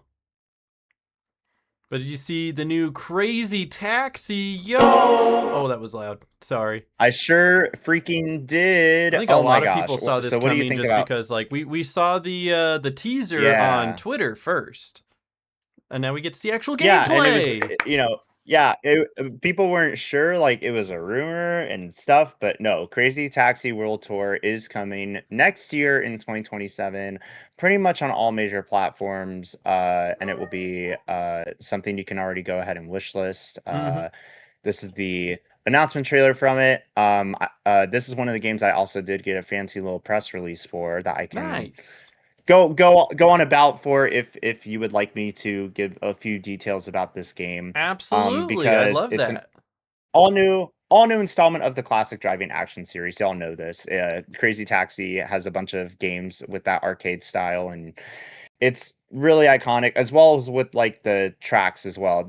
We're not playing the music, but the track in this trailer is the iconic "All I Want" from The Offspring.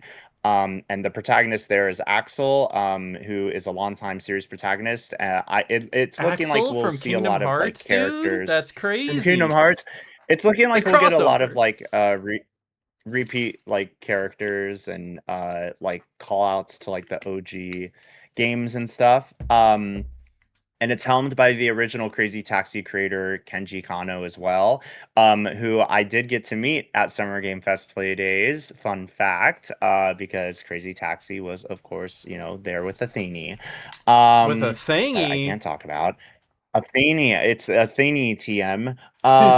Yeah, but so there is not only the Crazy Taxi experience that everyone knows, but there is also a new world tour story-driven campaign. You Ooh. see the fishing, you see the pizza boxes that you're trying not to have fall over in the trailer. So there's new maps and missions. There's going to be multiplayer modes, new vehicles and customization options to customize your taxi. We don't know what that looks like yet. And then the classic mode where you can just relive the thrills of the original games in that good old arcade mode that everyone knows and loves. So it's like that and then expanded upon in this game. So Nice. it's pretty exciting to see this game coming out soon. Uh yeah, all major platforms, Switch 2, Steam, PC. Um yeah, do you have any like impressions of this game? Well, I think it looks really good, but do you want to address the elephant in the room where the Steam page for it says that it does have generated AI in the game? It's kind of interesting because I feel like I've seen a lot of these like generative AI disclosures a lot on Steam, and sometimes like it's not like written out by the developer. Sometimes it is, like it is with the Sega Corporation. Mm-hmm. Uh, I I did like get like a little bit of clarification though from the game producer. He kind of did say that this is the one thing I'll say. It was like he kind of mentioned that this statement is kind of like vague, honestly. And that like they really do value like the like the work that the people are doing to bring this game to life, the environments, and the one thing that I like the things that I wait, hold on. Yeah, so the statement here, verbatim, is at Sega Corporation, we utilize generative AI as a support tool for developers, aiming to better provide better content to our users and enable developers to focus more on creative tasks. We have used such generative AI support tools during development of Crazy Taxi World Tour. No AI was used in reference to the performers in the game. So not to like the characters or anything like that. Mm-hmm. And there is no embargo on the coverage of this. So I will say that with the statement that Kano-san provided about how this is kind of a vague statement, he did mention that the developers actually went around to some of the different locations that they are putting into this game. Mm-hmm. So like, they actually sourced out these different locations to like bring these streets and cities authentically to life. And that is something that they've really worked hard on. So like that's always one of the really cool insights that I really appreciate when I get to go to Summer Game Fest play days and be able to like, someone is asking a hard-hitting question when it comes to an elephant like this Oh in yeah. the room. So Yeah. And yeah, I don't really have too much else I can say right now, but That's yeah, okay. I can there's kind of build gonna be a off of lot of it talk about this game. if you want. So the way that generative AI is working in some games right now, not all games, because there are some scummy indie games that are like, what if I Yep. just get Chat GPT to do the whole game for me? And then you get a really terrible game that has no heart or Boo. soul. What usually has Boo. happened, and you can agree or disagree, but this is generally how it's going as far as improving workflow and trying to cut corners and make things go faster without actually removing the human aspect, is that they would have, let's see if I can do this correctly. They would usually have some sort of AI generated thing as a placeholder. They'd be like, hey, create a X, Y, or Z for me, whether that be a building that it's like, hey, make a placeholder building, make a placeholder billboard with Mr. Guy Smiley here, make a placeholder road. And then once all of that is instantly generated, then they have the real life artist come in and go over all of that with a comb and an actual pencil and be like, all right, well, let's now make the road straight. Let's make this make sense. Let's redesign this so that this guy's arm isn't looking terrible, and let's give him a better expression, or let's change him to a woman, or you know what, let's scrap whatever idea the AI gave us and make it a donut ad instead, right? And so what it does is it gives them a foundation first to work with before the artist comes in and actually gets to do the art part. So the art part is still there, but they just don't have to do the busy work of, sculpting the base of it first. That's where a lot of this comes in. That's where a lot of the issues with Clear Obscure came from, is because they had a lot of placeholder assets there before the artist could come in. It's not necessarily like the entire world was made from AI, but like you said, they would go on like location, they would scout it out, they would get pictures, they would get maps, and then they'd go into it and say, hey, AI, create this as an outline so that we can go in, and that's the busy work. That's the really annoying part. That's the part of, let's lay down a street by street by street by street by corner by corner by corner. And once all that is laid out by the AI, then you can go in and be like, let's add some bushes here. Ooh, let's make the bushes a little bit more bushy. What if we added a tree here? Can we get our artist to make the tree look like the leaves are falling? And that's where the actual artists come in. So whether you agree or disagree with how it's implemented, like 9 times out of 10, this is what they're doing. Maybe I shouldn't say 9 times out of 10, but when it comes to these like more prominent games that kind of have an understanding of how the industry works, they are trying their best to get the Gen AI to work on the busy work so that the artists can do the creative part, rather than hiring somebody to sit there and spend 30 hours or an entire week just on building the base first, when they can have a machine do it in less than an hour. Does that make sense?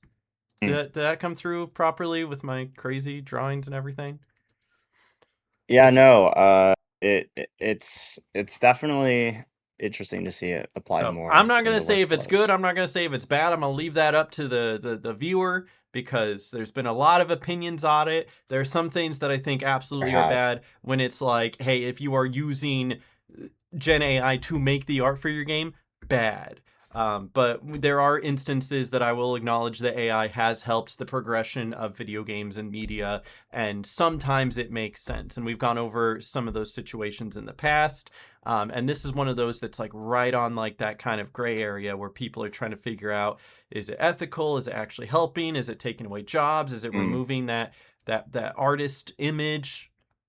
That's left to be interpreted, but now you understand where it's coming from. And whenever there's that tag, it's usually at the foundational point before the artist actually come in and get to do what makes artists artists. Anyway, more There you go.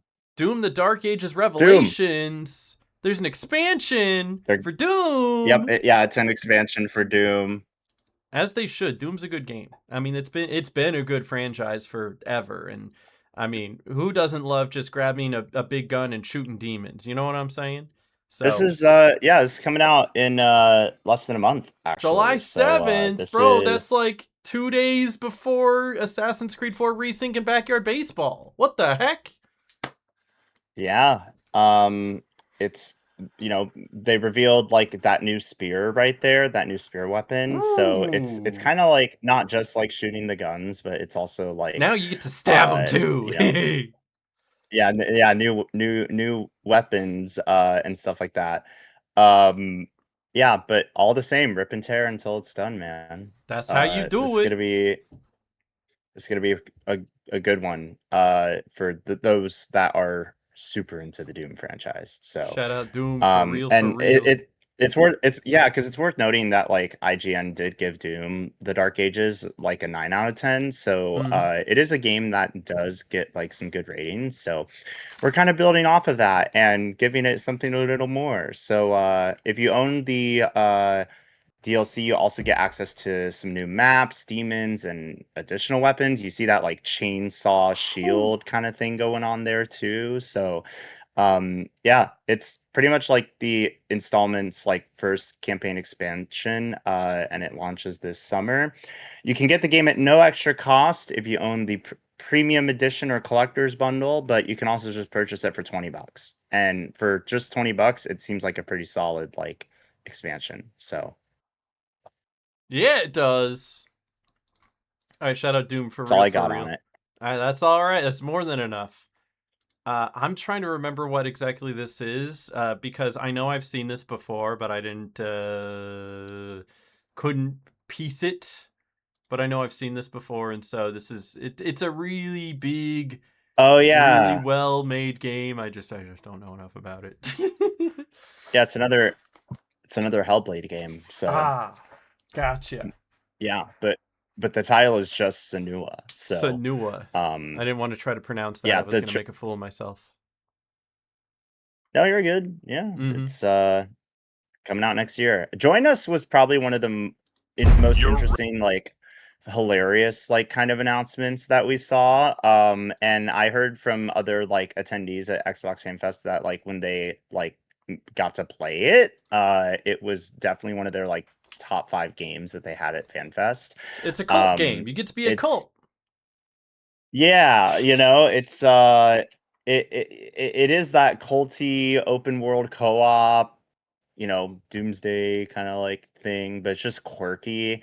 I thought at first it was something goat simulator, but like no, it's kind of its own new game.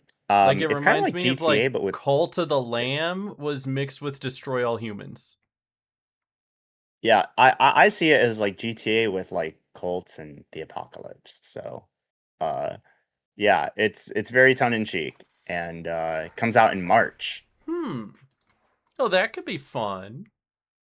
We have another Hmm. samurai game because why wouldn't we? Shout out Samurai Games.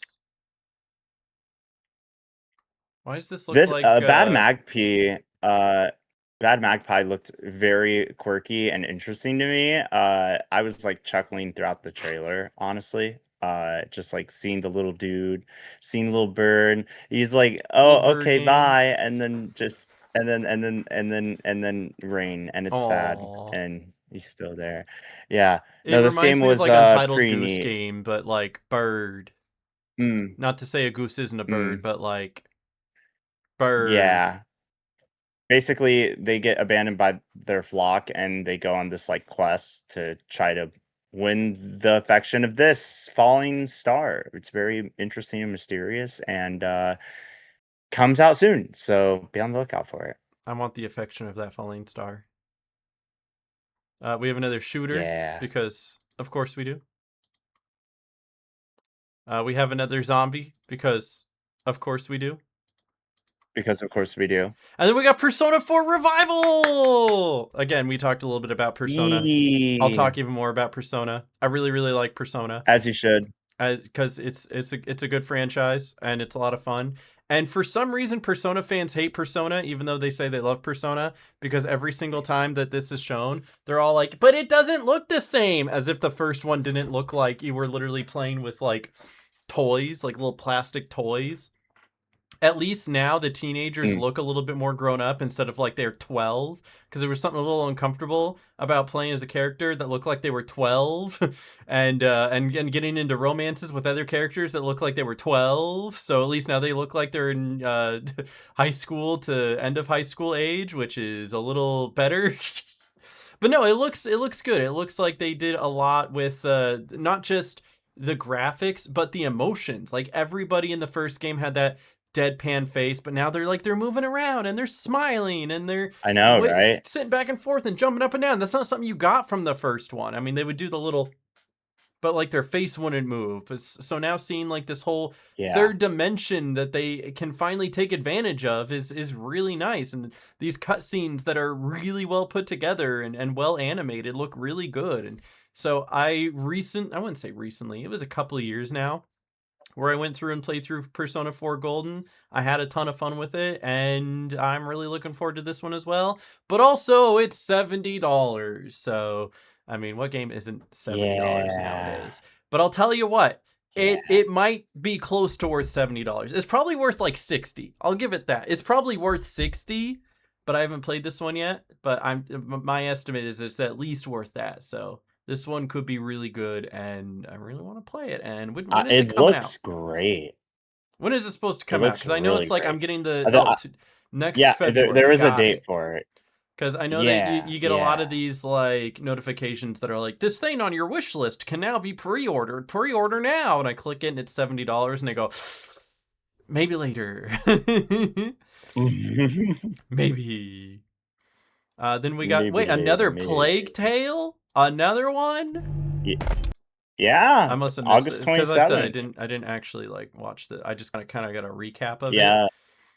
I played the first one. I've yet to play the second one. I need to, but like A Plague Tale is actually one of those out of left field. You didn't expect it to be that good kind of games, and it is actually that good. So I definitely am gonna have to now play the second one because I really did like the first one. The first one was like all about controlling rats though, so I'm really interested to see where it goes from there and how it ends up going here. But anyone who has played A Plague Tale or at least heard of it knows that this is a pretty big announcement for those who like A Plague Tale.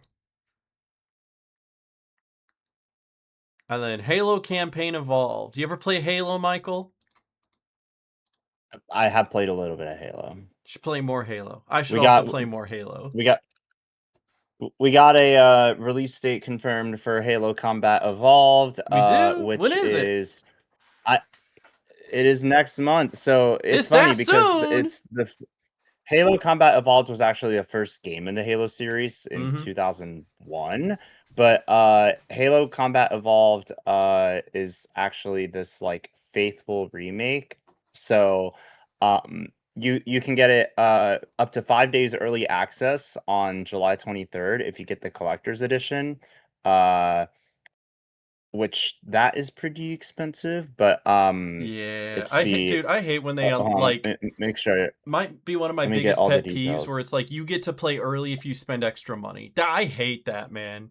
I think games should release the same day for everyone.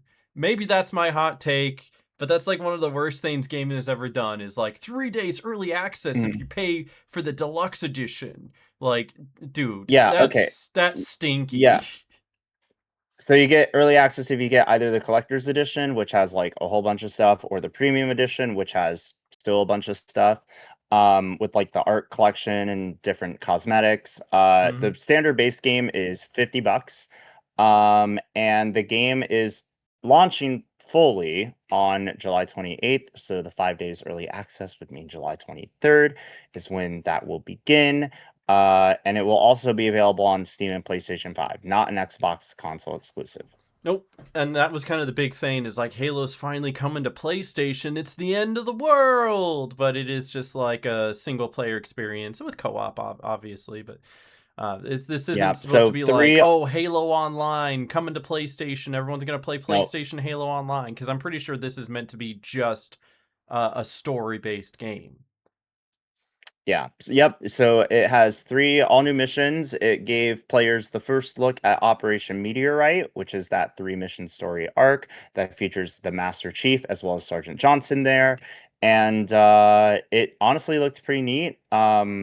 It, takes place a year before the events of the first game of Halo. So, yeah, it comes out late July. So look forward to it. I want to play it. I don't know if I'll have money for it, but I want to play it.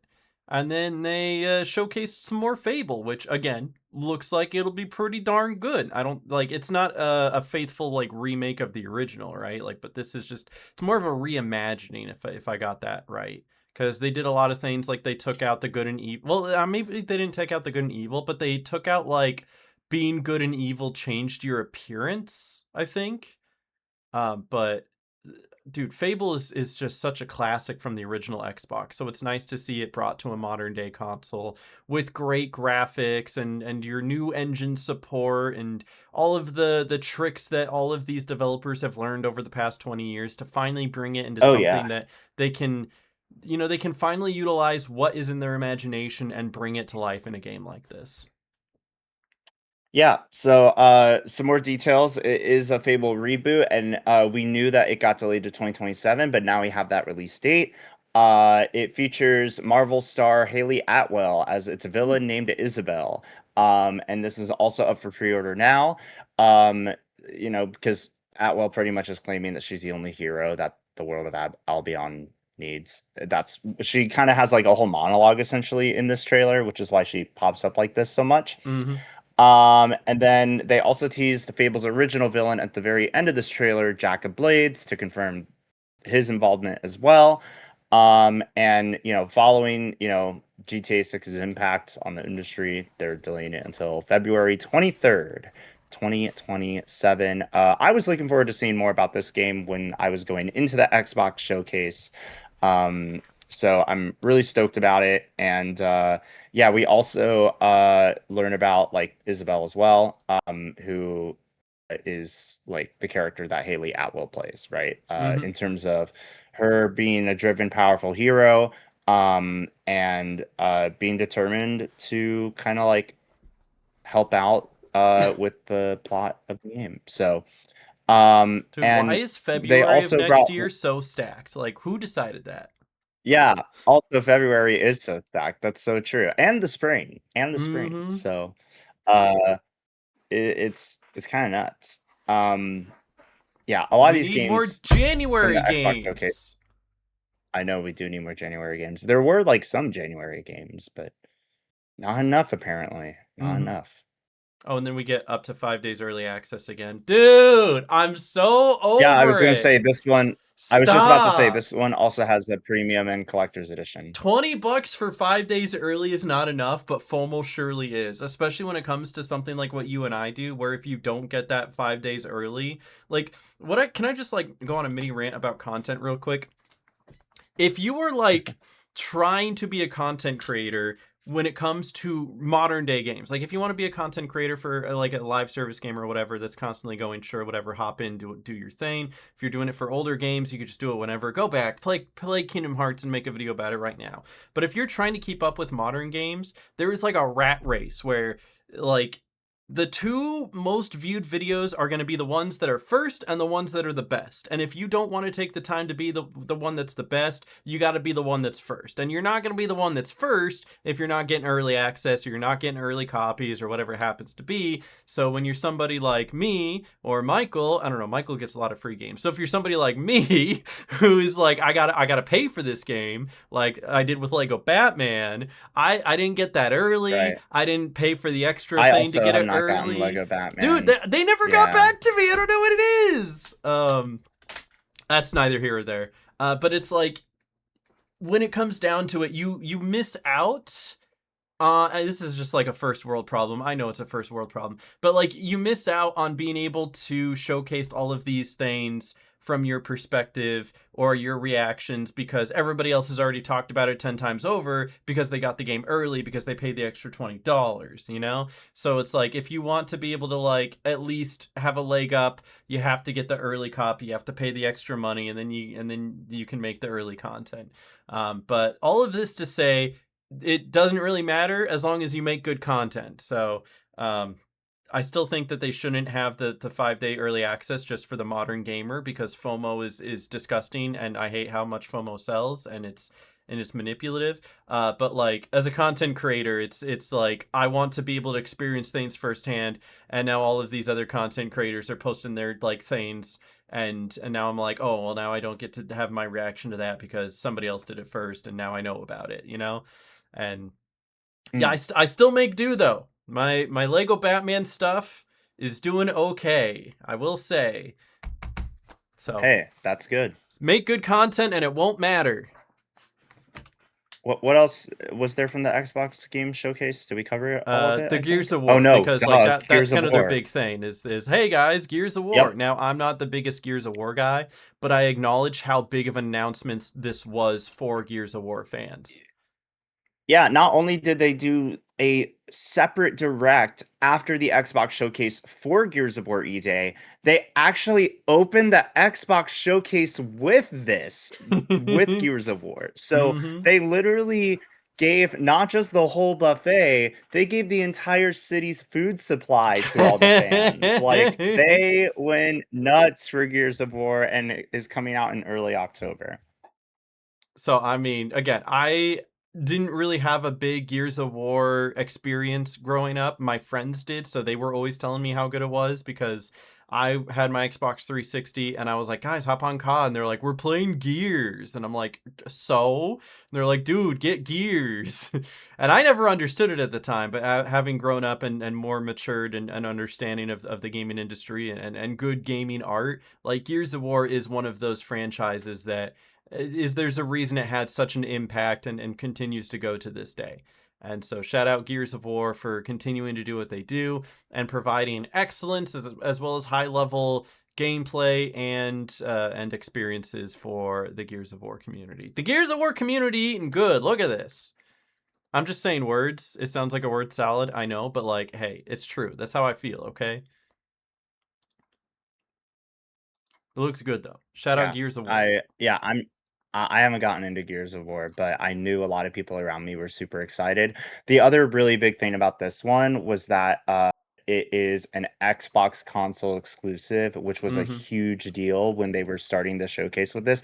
This is how they started the showcase. They were like, you know, this is Gears of War and it's an Xbox console exclusive. And I know that a lot of Xbox fans were like hoping to see like more Xbox like console Only on exclusives. Xbox, We yeah. only got 2, but like the fact that that's how they started it was like actually really cool. So Can I say how big of a talking point that's been in the gaming community lately? Just because it it seemed as has, it though has. about, I'd say 2017, 2018, almost 10 years ago now, there was a big push for multi-platform stuff with crossplay.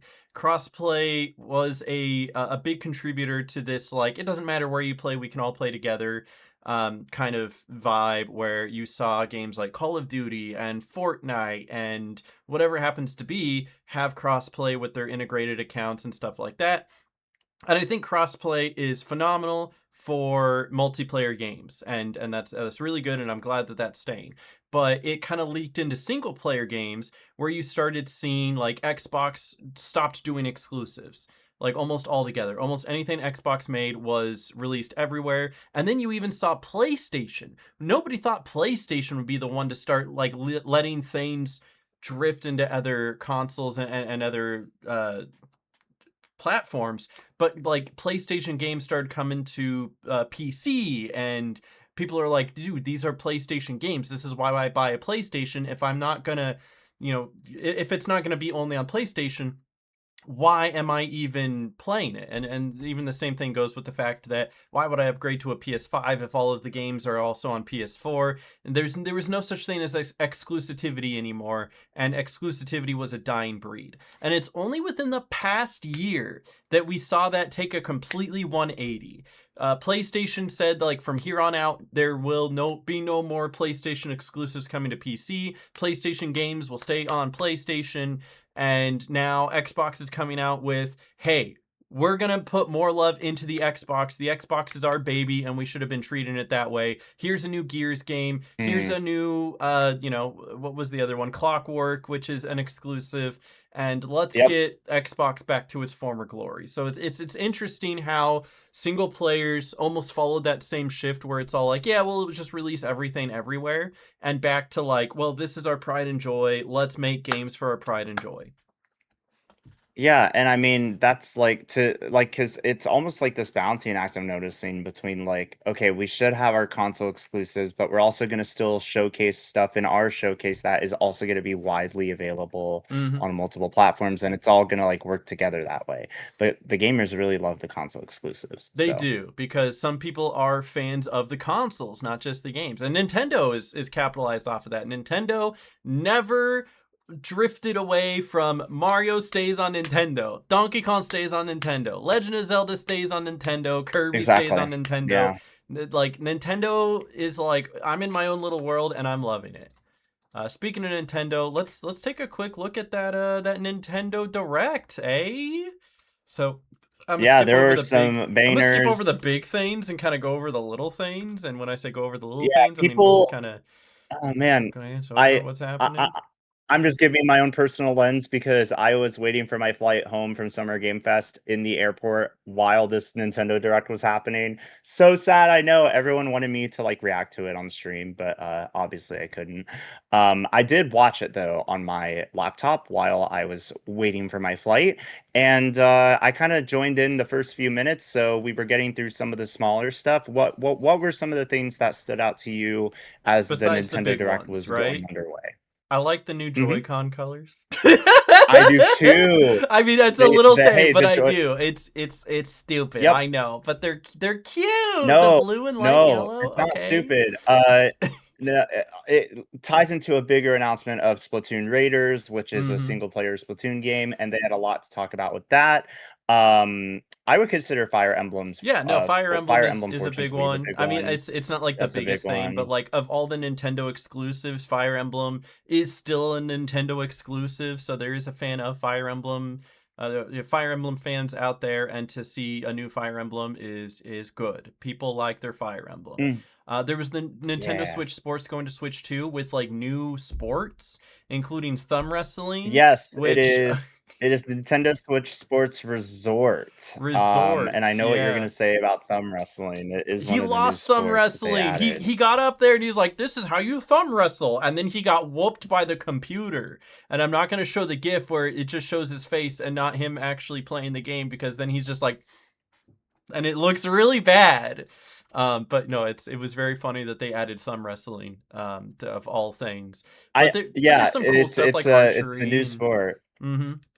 Yeah, skateboarding got added as well. That I thought was kind of interesting, because I think it's just mouse mode, right? Because I feel like the big thing with these sports is like you get up and you move and you're doing stuff, and it's like the skateboard, you're just like I'm not doing much. I'm just kind of like, you have to. I feel like the best way to do it is if you're standing, you get like a standing table and then just like, play it that way. I don't know. I'm trying to help. I'm trying to think. Here's how they could do it. One thing in each hand. Have you stand sideways and kind of go like this and twist and like lean back and forth, right? And that would be a good way. I don't know. Cool. But like the whole mouse but the Switch 2 loves their mouse controls. They do love their mouse controls. You don't like I think there's a time and place for the mouse controls, like with the new Metroid where you can use it for aiming. Good idea. Yes, I loved it. I loved it on the new Metroid game. I feel like for Switch Sports, that's not where that's not the place, dude. That's Switch Sports is get up and get active. It's like Wii Sports, the swing and the punching and now the mouse.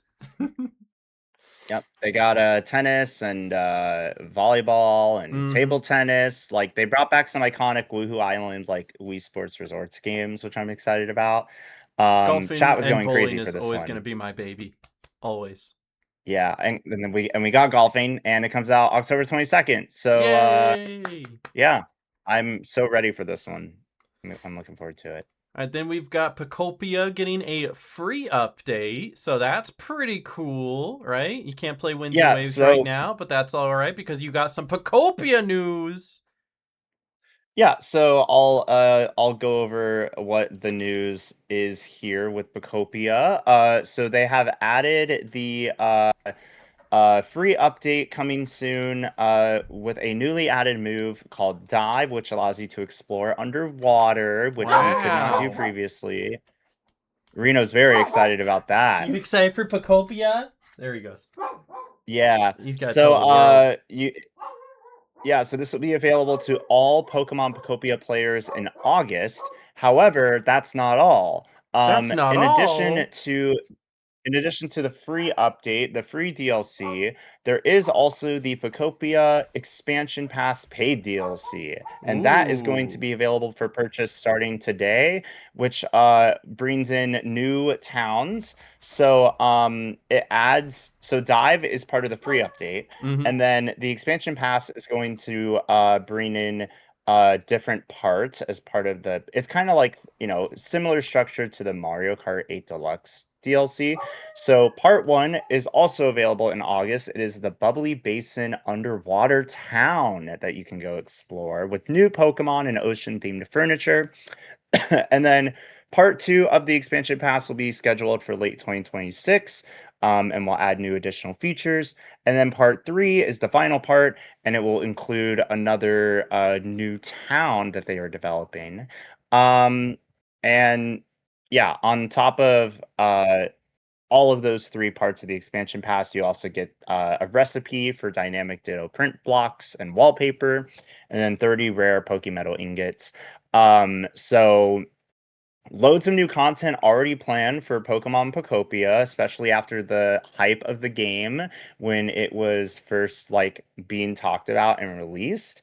So it's kind of cool to see Pocopia expanded upon, especially like once you finish the main story. You're kind of like, okay, Mm-hmm. now what do I do aside from just building off what I already have? Well, now there's more ways to get creative with the game, especially with the new move. And the DLC is now confirmed for the paid DLC rather is now confirmed that if you purchase the expansion pass, it is $34.99, which then you also get to claim the dynamic ditto print blocks and wallpaper, as well as the 30 rare Pokemetal ingots. If you pick up the pass by Tuesday, August the 31st. Ooh. We don't know if there's any further Pocopia news soon, but yeah, it was announced today, so I'm excited for Nice. it. This might get me to kind of pick it back up a little bit and Oh, just Carly's start like been playing it. She'd be going through taking the more of Switch it. 2 to work. I don't even know where the Switch 2 is now. It's not in here, that's for Yeah. sure. All right, then we also had new Xenoblade game revealed. I know for the Xenoblade Yes, we gamers, did. that's pretty big for It, it them. it's called Xenoblade Genesis. So they showed off some of the game's earlier moments and kind of tapped into it a little bit. And the senior executive officer at Nintendo, Koizumi-san, said that Xenoblade Genesis marks a new beginning for the franchise. That's what Genesis And that viewers, means. yeah, and Aptly that named. viewers, can expect new stories to be untold. So, I thought a new Xenoblade game being announced was pretty cool. Still need to play through all 3, honestly. So, yeah, I know it's a really popular franchise. So, it's really cool to see some more love for Xenoblade. It's similar to like Fire Emblem and stuff. Like, it's Mm-hmm. got its own like It's fan yeah, base, its it's own like that audience. corner of Nintendo. Yep. In addition to the new Xenoblade game, I'll just add that Xenoblade Chronicles Definitive Edition, Nintendo Switch 2 Edition, and its Mm-hmm. upgrade pack are also available today if you want to upgrade your copies for Switch 2. The Wow. digital Nintendo Switch 2 edition of Xenoblade Chronicles 2 and 3 will be available respectively on July 30th and December 3rd. So not only is there a new game, but all the other games are making their way to the Nintendo Switch 2 with updated graphics, which they also showed side by side. And you can go ahead and purchase the definitive edition now on digitally. So that is also available now for any Xenoblade fans. Nice. I'm not Nice. too familiar with the Jujutsu Kaisen video game, but that sounds Jujutsu pretty cool. Kaisen was they made Vampire Survivors. Are you familiar with that makes that? sense. It looks, yeah, I'm familiar with that. So it makes sense. It looks like it. So, Yeah, it's like a battle royale kind of thing in that universe. So a Rumble Survivation is was pretty much on full display. So nice. yeah, that's what they were announcing there. I know this was kind Final of big. Fantasy, yeah. First HD Yeah, 2D game. it looks cool. It gives Mm-hmm. off that Octopath vibe, Yeah, I was right? thinking And Octopath as with the well. 2D Just like sprites. it. Yep, 2D sprites and a 3D kind of plane there. It's kind of like a trend with Japanese role-playing Yeah, games, I and feel. it And I feels love like it. it fits that mobile kind of game, handheld gaming like vibe, you know? This is one of those games that you play on your mobile, maybe not your phone, right? But like whether it was your Nintendo Mhm. DS or Game Boy Advanced or your Switch now, while you're on the train or while you're on a plane or Yeah. in the backseat of the car while your mom's driving. But yeah, no, it's just it's Y- perfect for that vibe, and it's a Final Fantasy game, so you know it's going to be good probably. But it's also coming to And it's also going PlayStation, to be on PC, and other Xbox, so consoles. it's Yep. everything. So can't complain about that. It's also heading to Switch 1 as well if you don't have a Switch 2 yet. So Yeah, there you you'll go. also be able to play the game. Nice. It is cool to see that even on a Nintendo Direct, they're having big announcements for other games for other consoles as well, which brings us to this one, obviously, a game that will be on all the consoles, but surprisingly pops up during a Nintendo Direct. Kingdom Hearts 4 gets a new gameplay trailer after years of silence. That's kind of nuts. Can I like bring this up? Will this come up? Yeah, because Final Fantasy VII Revelation kind of stole the show at Summer Game Fest showcase, but Mm. here we are watching the Nintendo Direct after Summer Game Fest and Play Days wraps up after I played games at Nintendo's place, and then bam, they dropped the Kingdom Hearts I 4 was trailer, and not ready everyone for is this. So before we even losing get their into looking mind. at this, can we talk about the fact that right before this, they showed some Kingdom Hearts news in the sense of Yep. showing all of the previous Kingdom Hearts. We mentioned this at the very beginning of the show here, that they're doing like the Kingdom Hearts 1.2 or 1.5, 2.5, 2.8, and 3 all going to be packaged together. You can get it on Switch 2, and that same package will be available on all platforms. And that was kind of like their big announcement. They're like, "Look, Kingdom Hearts everywhere," and that's really cool. And that's all I thought it was going to be. And that in itself Yeah, is pretty cool. yeah, that's what we kind of thought it was because, whenever the next section of the Nintendo Direct comes up, it shows the image of a game as well as a little caption. And it was Mm-hmm. leading to the complete Kingdom Hearts collection 1 to 3, which is coming to Nintendo Switch 2 on October 8th. And it's not the cloud version, it's actually Yeah, like the because that was the thing games, is you which had is to play super via the cool. cloud. Now you can actually have it downloaded and saved, and that's everybody loves that. Yeah. Nobody likes having to And play they on the cloud. Yeah, and the Kingdom Hearts social media team did even mention that sales of the Kingdom Hearts Nintendo Switch Cloud version are ending today. Ooh. If you're an existing owner, you can play until June 9th, 2027, so a whole year, and get discounted Nintendo Switch 2 versions via the Nintendo eShop, and you can just You transfer can your transfer save the data save to the data. digital Yeah, version. that's awesome. Yep. So discontinuation of service of sales is as of today. So please don't go buy it.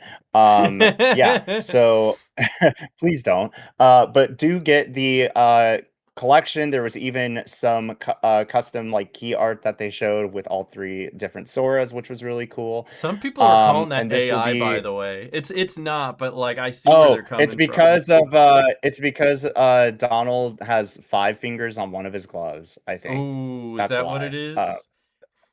Yeah, but I I think was it's hearing just, like word that like there was maybe AI detected somewhere in like the key art, but like I'm not gonna I'm gonna give them the benefit of the doubt. All right.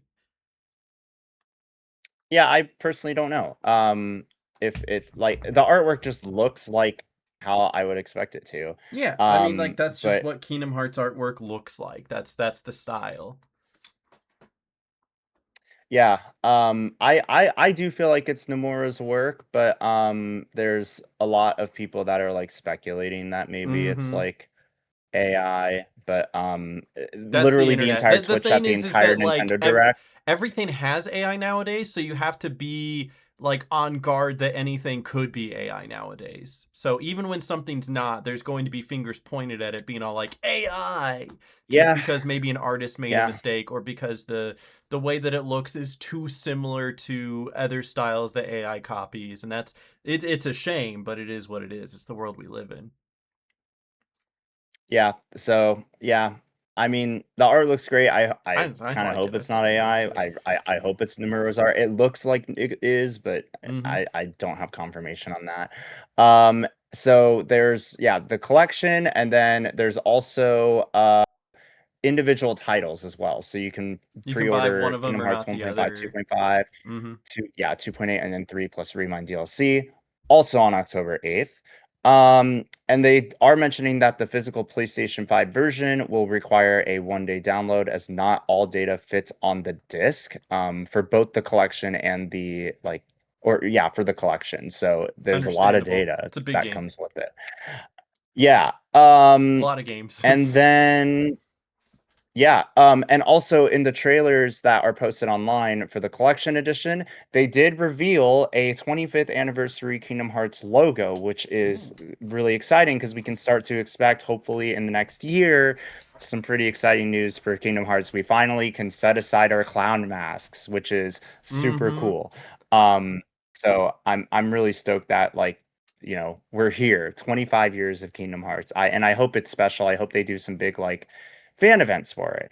Um, and now the surprise at the end of that collection being announced was this trailer teasing Kingdom Hearts 4, but we actually do get more We get cinematic some gameplay, experiences. We get yeah. more We gameplay. Sora's crashing through the get window this pane of a skyscraper. 1440p. Yeah, and we get to see other Yeah, we get characters too. We get to see another we get to go. Keyblade wielder. Look at that. What Keyblade does he have right there? What is that? It's there for a Oh Frank. yeah, I don't know. Oh yeah, he's holding it with his forehand. I didn't notice that Mm-hmm. before. He's kind of holding it a little bit like Ventus, He's holding it because he holds downward. his keyblade, Mm-hmm. downward, which is really cool. We also saw Strelitzia there as well as That Luxor. guy's not So new. yeah, he's not Donald new. Goofy. It's Master of Donald and Masters. Goofy. And then Sora this looks is interesting because Sora is, he's Sora's in so his cage grown floor up design. now. He got like He even more is. anime. So this scene here with pretty much like young Xehanort holding the umbrella is really Mm-hmm. cool because maybe it signals that Xehanort is going to be some kind of an ally maybe in this game, which is really interesting. Mm-hmm. And like Um look how fast this we also gameplay is. Oh my. I know. The scene with young Xehanort holding the umbrella was also sketched out and drawn by the director. So he wrote a message of gratitude and drew young Xehanort with the umbrella. But here is Sora at Shibuya Crossing, Mm-hmm. which I have been to. I know that Shibuya Crossing and Mm-hmm. Shibuya Station there. And Sora's fighting the Heartless and fighting the big bad Heartless. I could watch this all day. And I really could. I know, I could as well, like, straight up. It's just I'm giddy as a clam Dude, that I we got have like Kingdom Hearts goosebumps. news. Like just now from watching this. I mean, a couple Yeah. things stick out to me. Number one, you can definitely tell that they strayed away from the cartooniness look. It's still cartoony-ish, but it's definitely not as Yep. cartoony as the other ones. But I mean, you kind of already saw that with Kingdom Yep. Hearts 3, where it's taken a step, and it's just because it's not on the PlayStation 2 anymore. They're not limited by the Yep, ramifications exactly. of that, so it's like they wanted to make it more realistic, but that's all they could do on the PS2, and so now they got, when they get to the PS4 and the that generation, they were able to have a little bit better graphics for Kingdom Hearts 3, and now that it's new gen, they have even better graphics. And it's like I miss the little cartoony vibe. You can see that the Heartless are almost more like full standing people instead of these little nubby guys, and I kind of miss the little nubby guy style. But like I'm accepting of this new style as well. I don't want to say I'm Mm. disappointed in the trailer because there's nothing in the trailer itself that I'm disappointed by. I think I'm It's just we want more. I'm sad because I already knew they was in Shibuya Crossing. The last one showed me that. It's cool that I get to see the gameplay, but I want to know the Disney stuff. What Disney worlds are they People going want to to? know. Is People want to know Stitch what coming worlds. back? I need to know these things. I mean, we Like, do know if that it's like not, if it they're not straying away from Disney because obviously Donald and Goofy were here, so it's like okay, they're yeah, still that's here. the thing. It's like, maybe that's like the underworld. I have no idea. Like if Sora is stuck in Shibuya, right? If he is spending his whole game there, are Donald and Goofy traversing through Disney worlds to like find I'm clues or something? assuming Who that knows? what we're seeing right now is just the beginning of the game for a couple of reasons. Number one, because of the fact that he is just fighting little lowly Heartless, and number two, because he's not with the he's not with Donald and Goofy yet. So this is probably him in the real world at the beginning of the game because of X, Y, and Z, whatever happened to be. And from there, then he meets up with Donald and Goofy, and they go on their general Kingdom Hearts adventures of going from Disney World to Disney World and having fun and a good time. But like, I'm assuming that this is probably closer to the beginning of the game, just because either that or this is like for some reason the end of the game.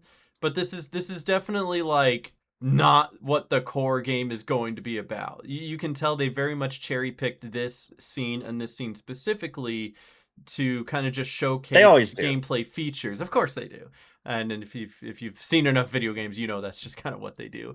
But it's a cherry pick scene so they can showcase certain things without showcasing too much, because I'm sure they want to have a separate reveal to say, all right, here's the Disney, guys. Here's the Disney part. We love the Disney. And so very specifically, they know what they're doing, just showing this little spoon-fed sequences, which still look fantastic. And this game is in active development, so they will hopefully continue to refine things. They are, see you guys in 3 years in the first trailer. No more remembered his password.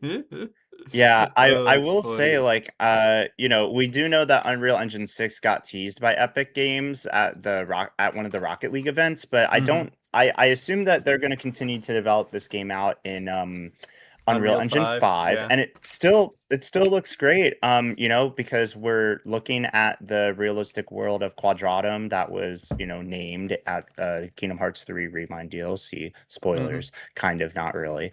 And yeah, we're really interested to see. There's so much we don't know about Kingdom Hearts 4 of course, to this day. So this literally is meant to be a teaser. After all this time. And we're going to be looking back on this trailer in a year or two, and just like, this is things being set in motion for the fans, and I could not be more excited. And I still can't believe it was revealed at a Nintendo Direct. That is just right, of all places, absolutely unreal. I think I'm seeing things because I feel like I remember seeing like a health bar in one of the in the screenshots or the video or something. I'm trying to look back and I'm not seeing it. I'm like, okay, I definitely imagine there being a health bar in the corner. I believe that there was a health bar in the Nintendo Direct. There was UI as well. There was the command list as well as the health bar. There absolutely was. Really? I can find that really quickly. Yeah, there absolutely was in the Nintendo Direct visual. They had a mini map on the top right, the health bar and MP bar on the bottom right with Sora's image, and then the command list on the bottom. They did. They took it out for the trailer. Okay, yeah. This is what I wanted to look at on the Kingdom Hearts website. One of the things that made me actually think that this was early in the game was that his health bar is very low. Like it's a small health bar.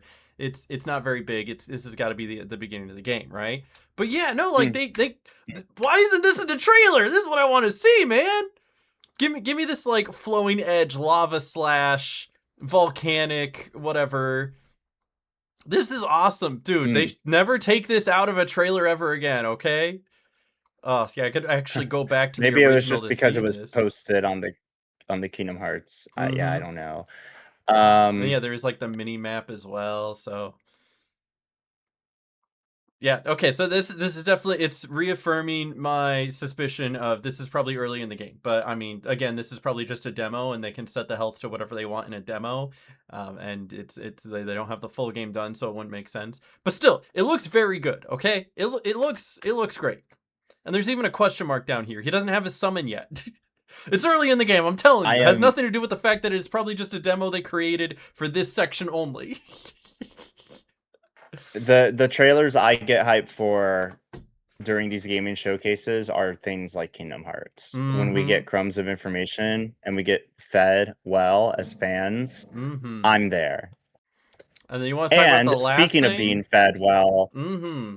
Zelda fans were really fed well. The Ocarina of Because Time the Legend of remake Zelda announcement. Ocarina of Time remake was announced for Nintendo Switch 2, which is, one of the greatest games, honestly, of all time. Will arrive this year to mark the 40th anniversary of the Legend of Zelda series. Wow. I did see that Jeff Keighley did tweet out a HD image of the remake teaser where we actually see Link fully as he's lying in his straw bed kind of thing. Mm-hmm.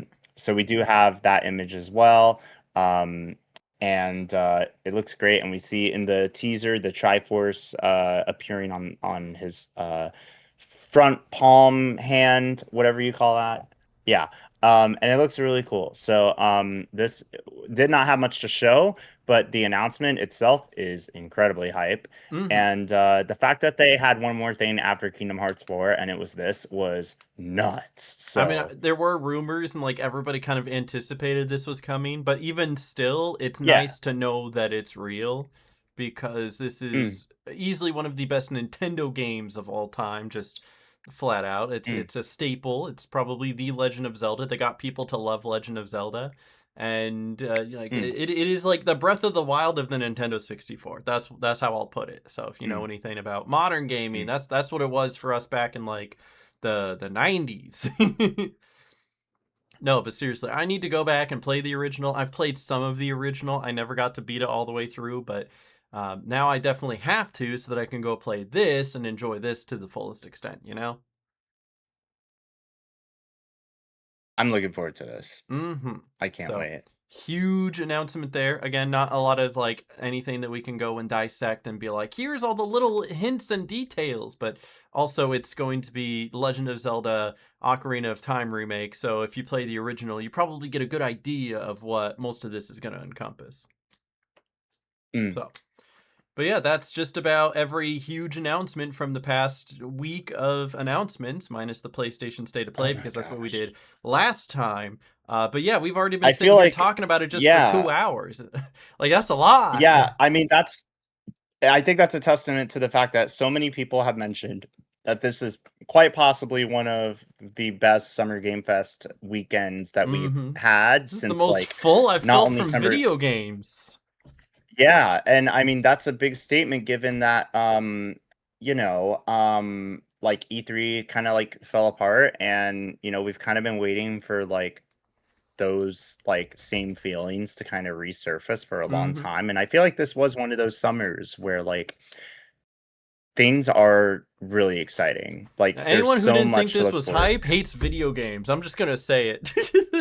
If you didn't find at least one thing here to be excited for, nothing will ever excite you. I'm sorry. Nothing will ever make you happy. But yeah, I'm so like, happy, man. My heart is so full. Oh, the one thing we didn't mention from the Nintendo Direct is that Deltarune Chapter 5 is coming out very soon. How was that not on the list? Yeah, no, that's literally on the 24th. That's like 2 weeks from now. They did like shadow drop these things. Yeah, IGN are haters, I guess. That was literally one of the most hype announcements. I when Toby Fox IGN, tweeted, I think I was on Polygon for that one. Oh, Polygon? Can't believe it. Toby Fox literally, when Toby Fox tweeted, Deltarune Chapter 5 comes out in a little less than 15 days, his tweet got over 2 million views and 164,000 likes. Jeez. Like, people are excited for Chapter 5. Do they have like a Chapter 5 and there is on also... here? Oh, no, because you buy it once and then you get every single chapter from there on out. That's what it is. Right. So it launches simultaneously worldwide on all platforms on June 24th at 11 a.m. Eastern Time. And it's all which is Japan, Australia, New Zealand's June 25th. There's a countdown timer, which is 14 days and 18 hours from now, according to the website. But of course, Deltarune is available on Switch, Switch 2, as well as PS4, PS5, and Steam. So the newsletter is very, very short. It's just literally what I I just read wanted to from. see this. And the 2 weeks. 2 weeks. Less than 15 days. That's crazy. What a almost shadow drop that is. Seriously. Crazy. Yeah, and yeah, so essentially from what I've gathered from this is that you know, uh that like the good news is that chapter 6 has also been like entering development as well. And So they're there hard at is work on like it. confirmation of that as well. Yeah, so it is honestly super stoked. Super exciting.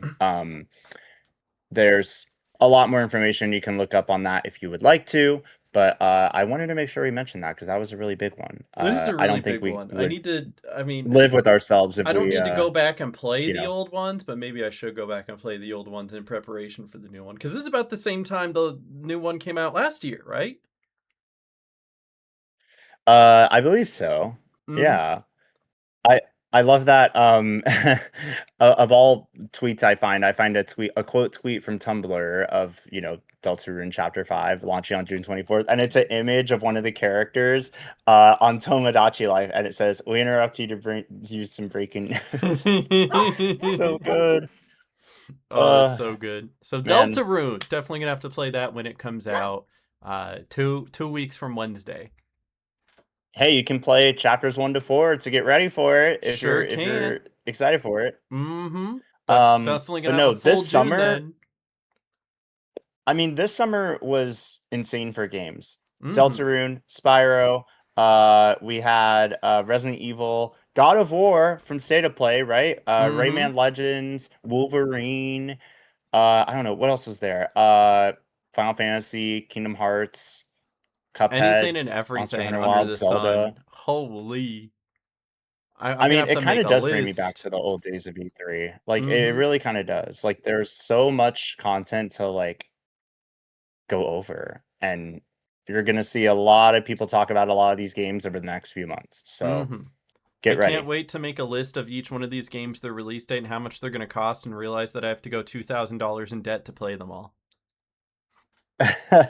Let's go! Oh man.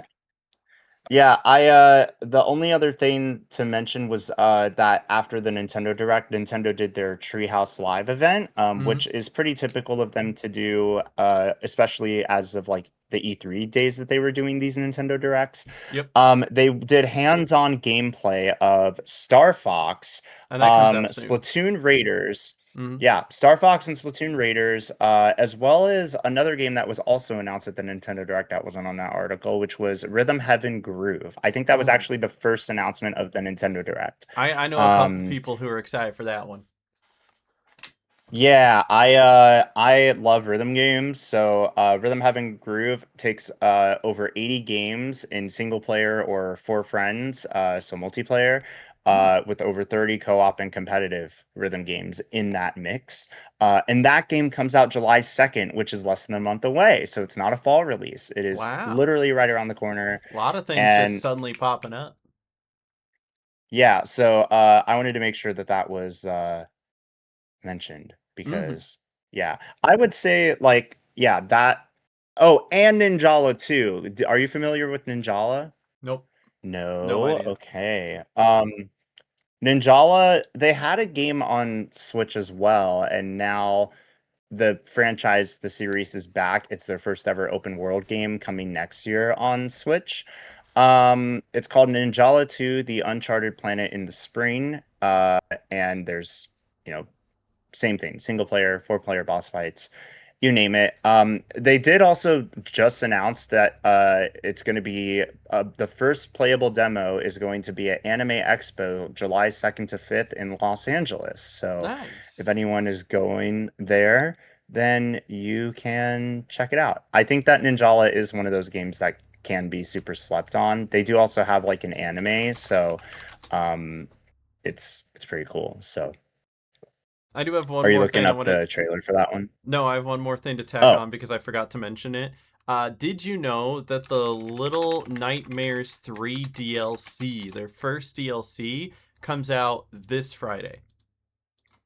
ooh, that's so So cool. in case you I missed missed it or that one. anyone else missed it, yeah, this wasn't dropped at any of the announcements or anything like that. They literally just kind of dropped this trailer on YouTube and Twitter, and we're all like, "Oh, hey, by the way, this is coming out." So it was pretty easy to miss, especially amongst all of the other giant shout outs and announcements and everything. But yeah, if you were a fan of Little Nightmares 3 or at least want to see what they're doing with the Little Nightmares franchise, I have the season pass. I know you have the deluxe edition, so I think you have the season pass.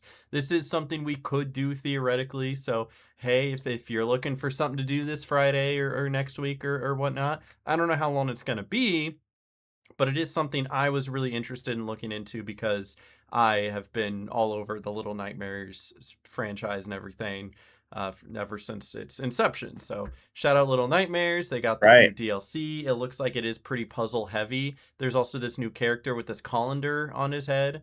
But I have no idea if this is supposed to be like a preset to the Little Nightmares 3 Yeah, game I don't or what, know. but it looks like you're trying to save the girl, and there is this new Mm. villain that at least seems a little bit intimidating. Maybe somebody a Oh. little bit more uh how do I put this? Somebody that maybe a little bit more, I don't know what I'm looking for, but like they actually seem like a good villain as opposed to all of the unmemorable villains from the third game. So it looks like it could be pretty good, and I will play it firsthand to let you know if it's It pretty comes out good. in 3 I told days. you it's this Friday. They just like dropped Oh this like out of man, nowhere. It's called the that's so cool. Backstage. That's so cool. Mm-hmm. So that's Backstage pass right my there. additional little shout out that wasn't mentioned anywhere else. So I wanted to throw that out there as well. Can I give my shout out of something that was kind of small but also mentioned in the Nintendo Direct Yeah, today? absolutely.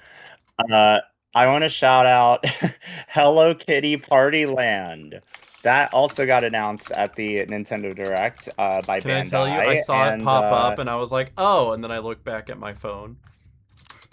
that's fair.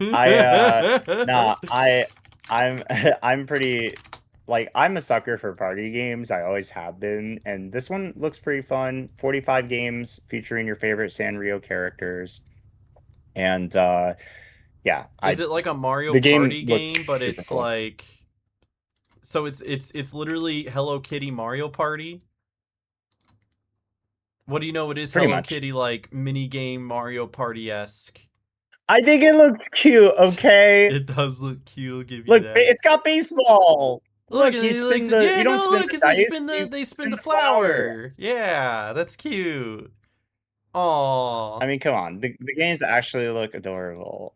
You know, we haven't really seen a You good get resurgence of party games stickers. lately. We got Lego Party, now we got Hello Kitty Party. Yep. That's pretty cool, all right? Shout out Hello Kitty Late Party. October. Yay! Hello Kitty We Party. got Hello Kitty Party Land before GTA 6. Think I about can't that for a believe it, man. second. GTA 6 is slacking and about to get beaten up by the Godzilla King of Monsters remake as well as the Barbie collection. Oh man. This Summer Game Fest was really awesome. Dude, a And lot of great games. like So many good games. so many My great biggest games, worry is just and not I being able to feel play them all. Like that's a good problem to have. You know what I'm saying? I It's a know. great problem to Yeah, I have. mean, like I feel very lucky to have been able to go to play days this past weekend, and it's impossible every time I go to play days the past few years to like see everything. I don't get appointments for everything. Uh, Slots fill up really quick for a lot of these highly anticipated games, and they're just really awesome to be able to check out. And to also tie it in with like, you know, IGN Live and the mix and the Xbox showcase and stuff like that. It really was incredible. Oh yeah, and wait, Aaron, I'm surprised we haven't mentioned. Wasn't there a new cinematic trailer for Backyard Baseball? There was. Did you want to look at that? I mean, feel I've like probably it watched would it be a like 9 crime for times you already. to not talk about it. Well, we haven't talked about it on this podcast, so we need to talk about it. Well, I remember showing it off to Carly because I was like, wait, this looks so good. Plus, they're bringing back like the pros as kids thing, which they kept hidden this whole time up until this point. So I don't know if that one's not in the cinematic trailer. So they got like a couple different trailers. So hold on, they got this one, and then they've got hold on, where's the other one? This one. Okay, so I'll show off a couple of these because listen, I like backyard sports. I think they're really cool. I got to see them I want you throw out the first pitch at the Brewer it. game last week. That was really cool. But yeah, this is the cinematic trailer where they got Pablo up to bat, and we got Kenny there, and I think I actually have top comment on this video. I do. Let's go. Huge. Pablo with the big swing. The ball is crying. It goes through Pete's glove. He can't believe it. Putting Lisa in the outfield was a big mistake. No, actually, she's pretty decent at the outfield. Pablo's still gonna run. Ahmed is like freaking out. Pablo just jumps over him because he's got the hops. Lisa's still out. Stephanie tosses it over. Dante not paying attention. Whoops. Pablo's going home. Keisha's ready at the plate. Let's go, Here Pablo. comes the throw. He slides. It looks really good. And then they're all having fun. And that's you know, it's just a nice little cinematic trailer. But this was like the big news was the fact that they are actually bringing back this on Twitter, is it seven of the pros. So like Mark McGuire was a big one that a lot of people liked because I mean, he was the heavy hitter. He hit some home runs. He was hitting some dingers. Chipper Jones, Jason, whoever, whatever. Kenny Lofton is another one people loved because of the fact that he was quick. He was one of the fast guys, only one who could maybe match Pete with his speed. And then, you know, Sammy Sosa is another big one as well. Also, the one thing people are pointing out is they're like, actually, Kenny Lofton is a lefty. He should be on this side. And they literally came out and they're like, oops, my bad. We'll fix it before the game comes out. And so everyone was like, okay, you're good. But yeah, no, it looks really good. I'm glad they were able to get some of the kids the pros as kids back because that was kind of a big thing in the franchise. A lot of people clung on to, not just some of the original kids that stole our hearts, but a lot of recognizable players that we grew up watching as well. I would love to see maybe like additions later down the road with some, I don't know if you can get like the rights to like Babe Ruth, but to see like a Babe Ruth kid would be really cool. Maybe some of the other absolute legends like Alex Rodriguez. Yeah. I don't know. Guys. I mean, you know, Hank Aaron. Backyard Sports has their licensing game on point. So they've been good. I mean, the fact that they are really literally showing up to every MLB game, being able to like do special nights and giveaways and stuff like that, like they are on top of the ball with marketing. Like, hold on, can I like? Let me show this off because I was like I said, I went to a game the other night where they were doing backyard baseball night and they were like doing giveaways and stuff, and I got a Pablo Sanchez bobblehead with the Milwaukee Brewers. Yeah. And it says Pablo Sanchez on the bottom and backyard baseball. And it's like decently sized. You look at it. It's as big as my head. It is. Yeah, this is like not a little small bobblehead. This is something. Yeah, so wow. Now I got this on my my display behind me. And it looks really good. It's fairly detailed. You can tell it's Pablo. Sanchez on the back. You got the home plate too. That's so sick. Yeah. So that's pretty cool. We actually have two of these because Carly got one as well. So we've got one in here, we've got one in the living room. But yeah, that's fun. So cool. I thought I'd show that off because I have that. I love it. Yeah, I wanted you to talk backyard baseball because like that was also like mentioned as well. I'm gonna mention 3 more things before I don't know if you have a game plan for us at the end of the episode. I don't. I wasn't expecting it, and my back hurts. Okay. So we're gonna wrap this episode up, and I'm gonna lay on the ground for 20 minutes. That's totally fair. I will just mention 3 more things All right. These are from your the Nintendo shout-outs. Direct. I'm skipping Minecraft Steve because it's coming to Switch, but whatever. It's Minecraft. It's everywhere. The first game I'll talk about is Duskbloods because I particularly saw a lot of hype about that in the chat whenever I was watching the stream. It's this like new multiplayer action game, and it is launching exclusively on Nintendo Switch 2 in 2026, Interesting. with a closed network test coming out this summer. You can fight alongside up to 7 other players with blood-based powers that transform your character. And it seems really interesting. A lot of people were particularly excited about that during the Direct. Second is another Switch 2 exclusive that I may or may not have also played at SGF Play Days that I also want to highlight because it's amazing. But I have some things I really can't talk about. But I'm going to read this description from the Nintendo Direct press release, and I'll mention that. Orbitals. I don't know if you know about orbitals. How much do you know about that? I don't know anything about that. Okay, so I would say that this is one of the most anticipated Nintendo Switch 2 games because I heard everybody talking about this at Summer Game Fest Play Days. Like all the media and stuff were talking about this one. It is a intergalactic 2-player co-op adventure in a universe. You good? What happened? Yeah, I'm good. Okay. Your camera died. Your camera died. What do you mean? Oh, my camera still works, but your camera died. So you can't see me is what you're saying. yeah, I can't see you. That's all right. Now you can. Okay, I don't know. Discord hiccuped. Continue. Tell me about orbitals. You see me, right? I do. No? Yep, you're good. Everything's back on track. Cool. Wow, it was so out of this world. Thanks, Discord. Whoa. But this one is exclusively on Switch 2, where the characters brave the deadly storm wall to save their home. It's designed for asymmetric 2-player co-op in local split screen or locally or online with the game share feature that Nintendo Switch 2 has. And you can save the day together when it blasts off on Nintendo Switch 2 on September 3rd, and pre-orders are available later today as of this recording, which means you should go pre-order Orbitals because literally, when I tell you that this is one of the most anticipated Switch 2 games of the year, I'm not even kidding. And you want to know who's helping publish it? Kepler Interactive. And you want to know what Kepler Interactive did? They helped put out games like Clair Obscur Expedition 33. Wow. So, yeah, I think they also got some good merit behind them.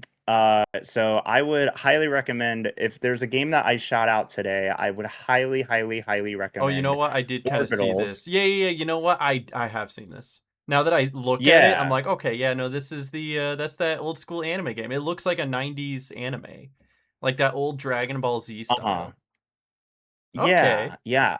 It's like when I'm telling you, if there was one game from like this is Summer one of those Game games Fest, that falls through the cracks for the modern gamer because they don't really know what they're looking at or haven't heard of it before, but could absolutely be a banger, kind of like how It Takes Two came out of nowhere. Exactly. I really think that Orbitals is going to be one of the top indie games of the year. Looks like we have another co-op game to play together. Yeah. Put it on the list, Michael. I think you and Carly would also really enjoy it. So, definitely. I'm playing this with everybody, by the way. Okay, yeah. Please, put that on your list. And yeah, everyone put Orbitals on your list. Finally, the last thing I did want to mention was that there was chatter about Donkey Kong. They announced that for Nintendo Switch Online on the Nintendo Switch 2 system, the DK Challenge. So it is a limited time event that goes through September 1st, where you take on challenges across several NES, Super NES, and Game Boy games featuring Donkey Kong available on Nintendo Classics. And you get these digital challenge cards for completing them. If you have the Donkey Kong Bonanza game, you can attempt even more challenges through that game. Furthermore, they also expanded upon the DK Island and Emerald Rush DLC event. And they are receiving new limited time content in collaboration with the one franchise that got nothing else out of this direct, the Super Mario Brothers. Wow. So I it's think like it's they brought interesting that- achievements to Nintendo without actually bringing achievements to Nintendo. Right. So there's outfits for Donkey Kong inspired by Mario, and then Pauline by Luigi, and question mark blocks, super mushrooms. It's so interesting. Yeah, it's also a limited time content collaboration, which I thought was kind of weird, but is how they're doing it in like different waves. But yeah, that's the only Mario adjacent thing that we had in this entire Nintendo Direct, which is like one of the biggest ones of the year, which I also think is interesting considering it's like what, the 35th anniversary of. No, is it 35 or 40 years right now? I'm forgetting. I want to say 35. I could be so wrong. No, maybe It Sonic's is the 35. 40th. Sonic is 40th. 35. Mario's 40. You're right. Yep. Mhm. Cool. You're still there? I might have lost him. Uh-oh. All right. Well, I can only get Michael back on my phone. So say hi, Michael, on the phone. Hi, Michael on the phone. I guess we'll wrap up the episode with our final game shout outs. Michael, is there anything you wanted to say that people should play that you've been had your eyes on or playing this week? Play Orbitals. Okay, but it doesn't come out until the fall. Play Kingdom Hearts any game. Oh, I'm gonna do that. Shout out It's on my Kingdom Hearts. list. I'm gonna play all of them. Actually, it's my plan. As soon as my back stops hurting, it's a good game. And then my shout out is Final Fantasy Remake. I've been playing that recently because the whole back and stranded on the couch thing, and was able to pick myself up for a couple hours and come over and record this because Michael is leaving again. Michael, why are you always leaving me? Because I get cool opportunities. I love cool opportunities. So you keep making your cool opportunities, and I'll keep playing Final Fantasy on my couch. I sure will. All right. Anything else you want to say before we wrap this one up? Let's see. I'll finally stop traveling after next week, and when I get back, we should do an episode because it's preceding my birthday. So True. We should do that. We've been on the episodes lately. We've been going weekly. Look at us. I'm proud of us. We're trying our best out here, folks. We're trying doing our great. best. Even when Discord won't cooperate, we're still making sure the episodes go out. That's right. All right. Well, that's going to be it for us this week. Everybody, thanks for watching. Leave a like, leave a comment, subscribe, and all that jazz. Wave, Michael. They can see you. I promise they can. Wave. You look so handsome. Okay, have a good one. Bye, everybody. Bye.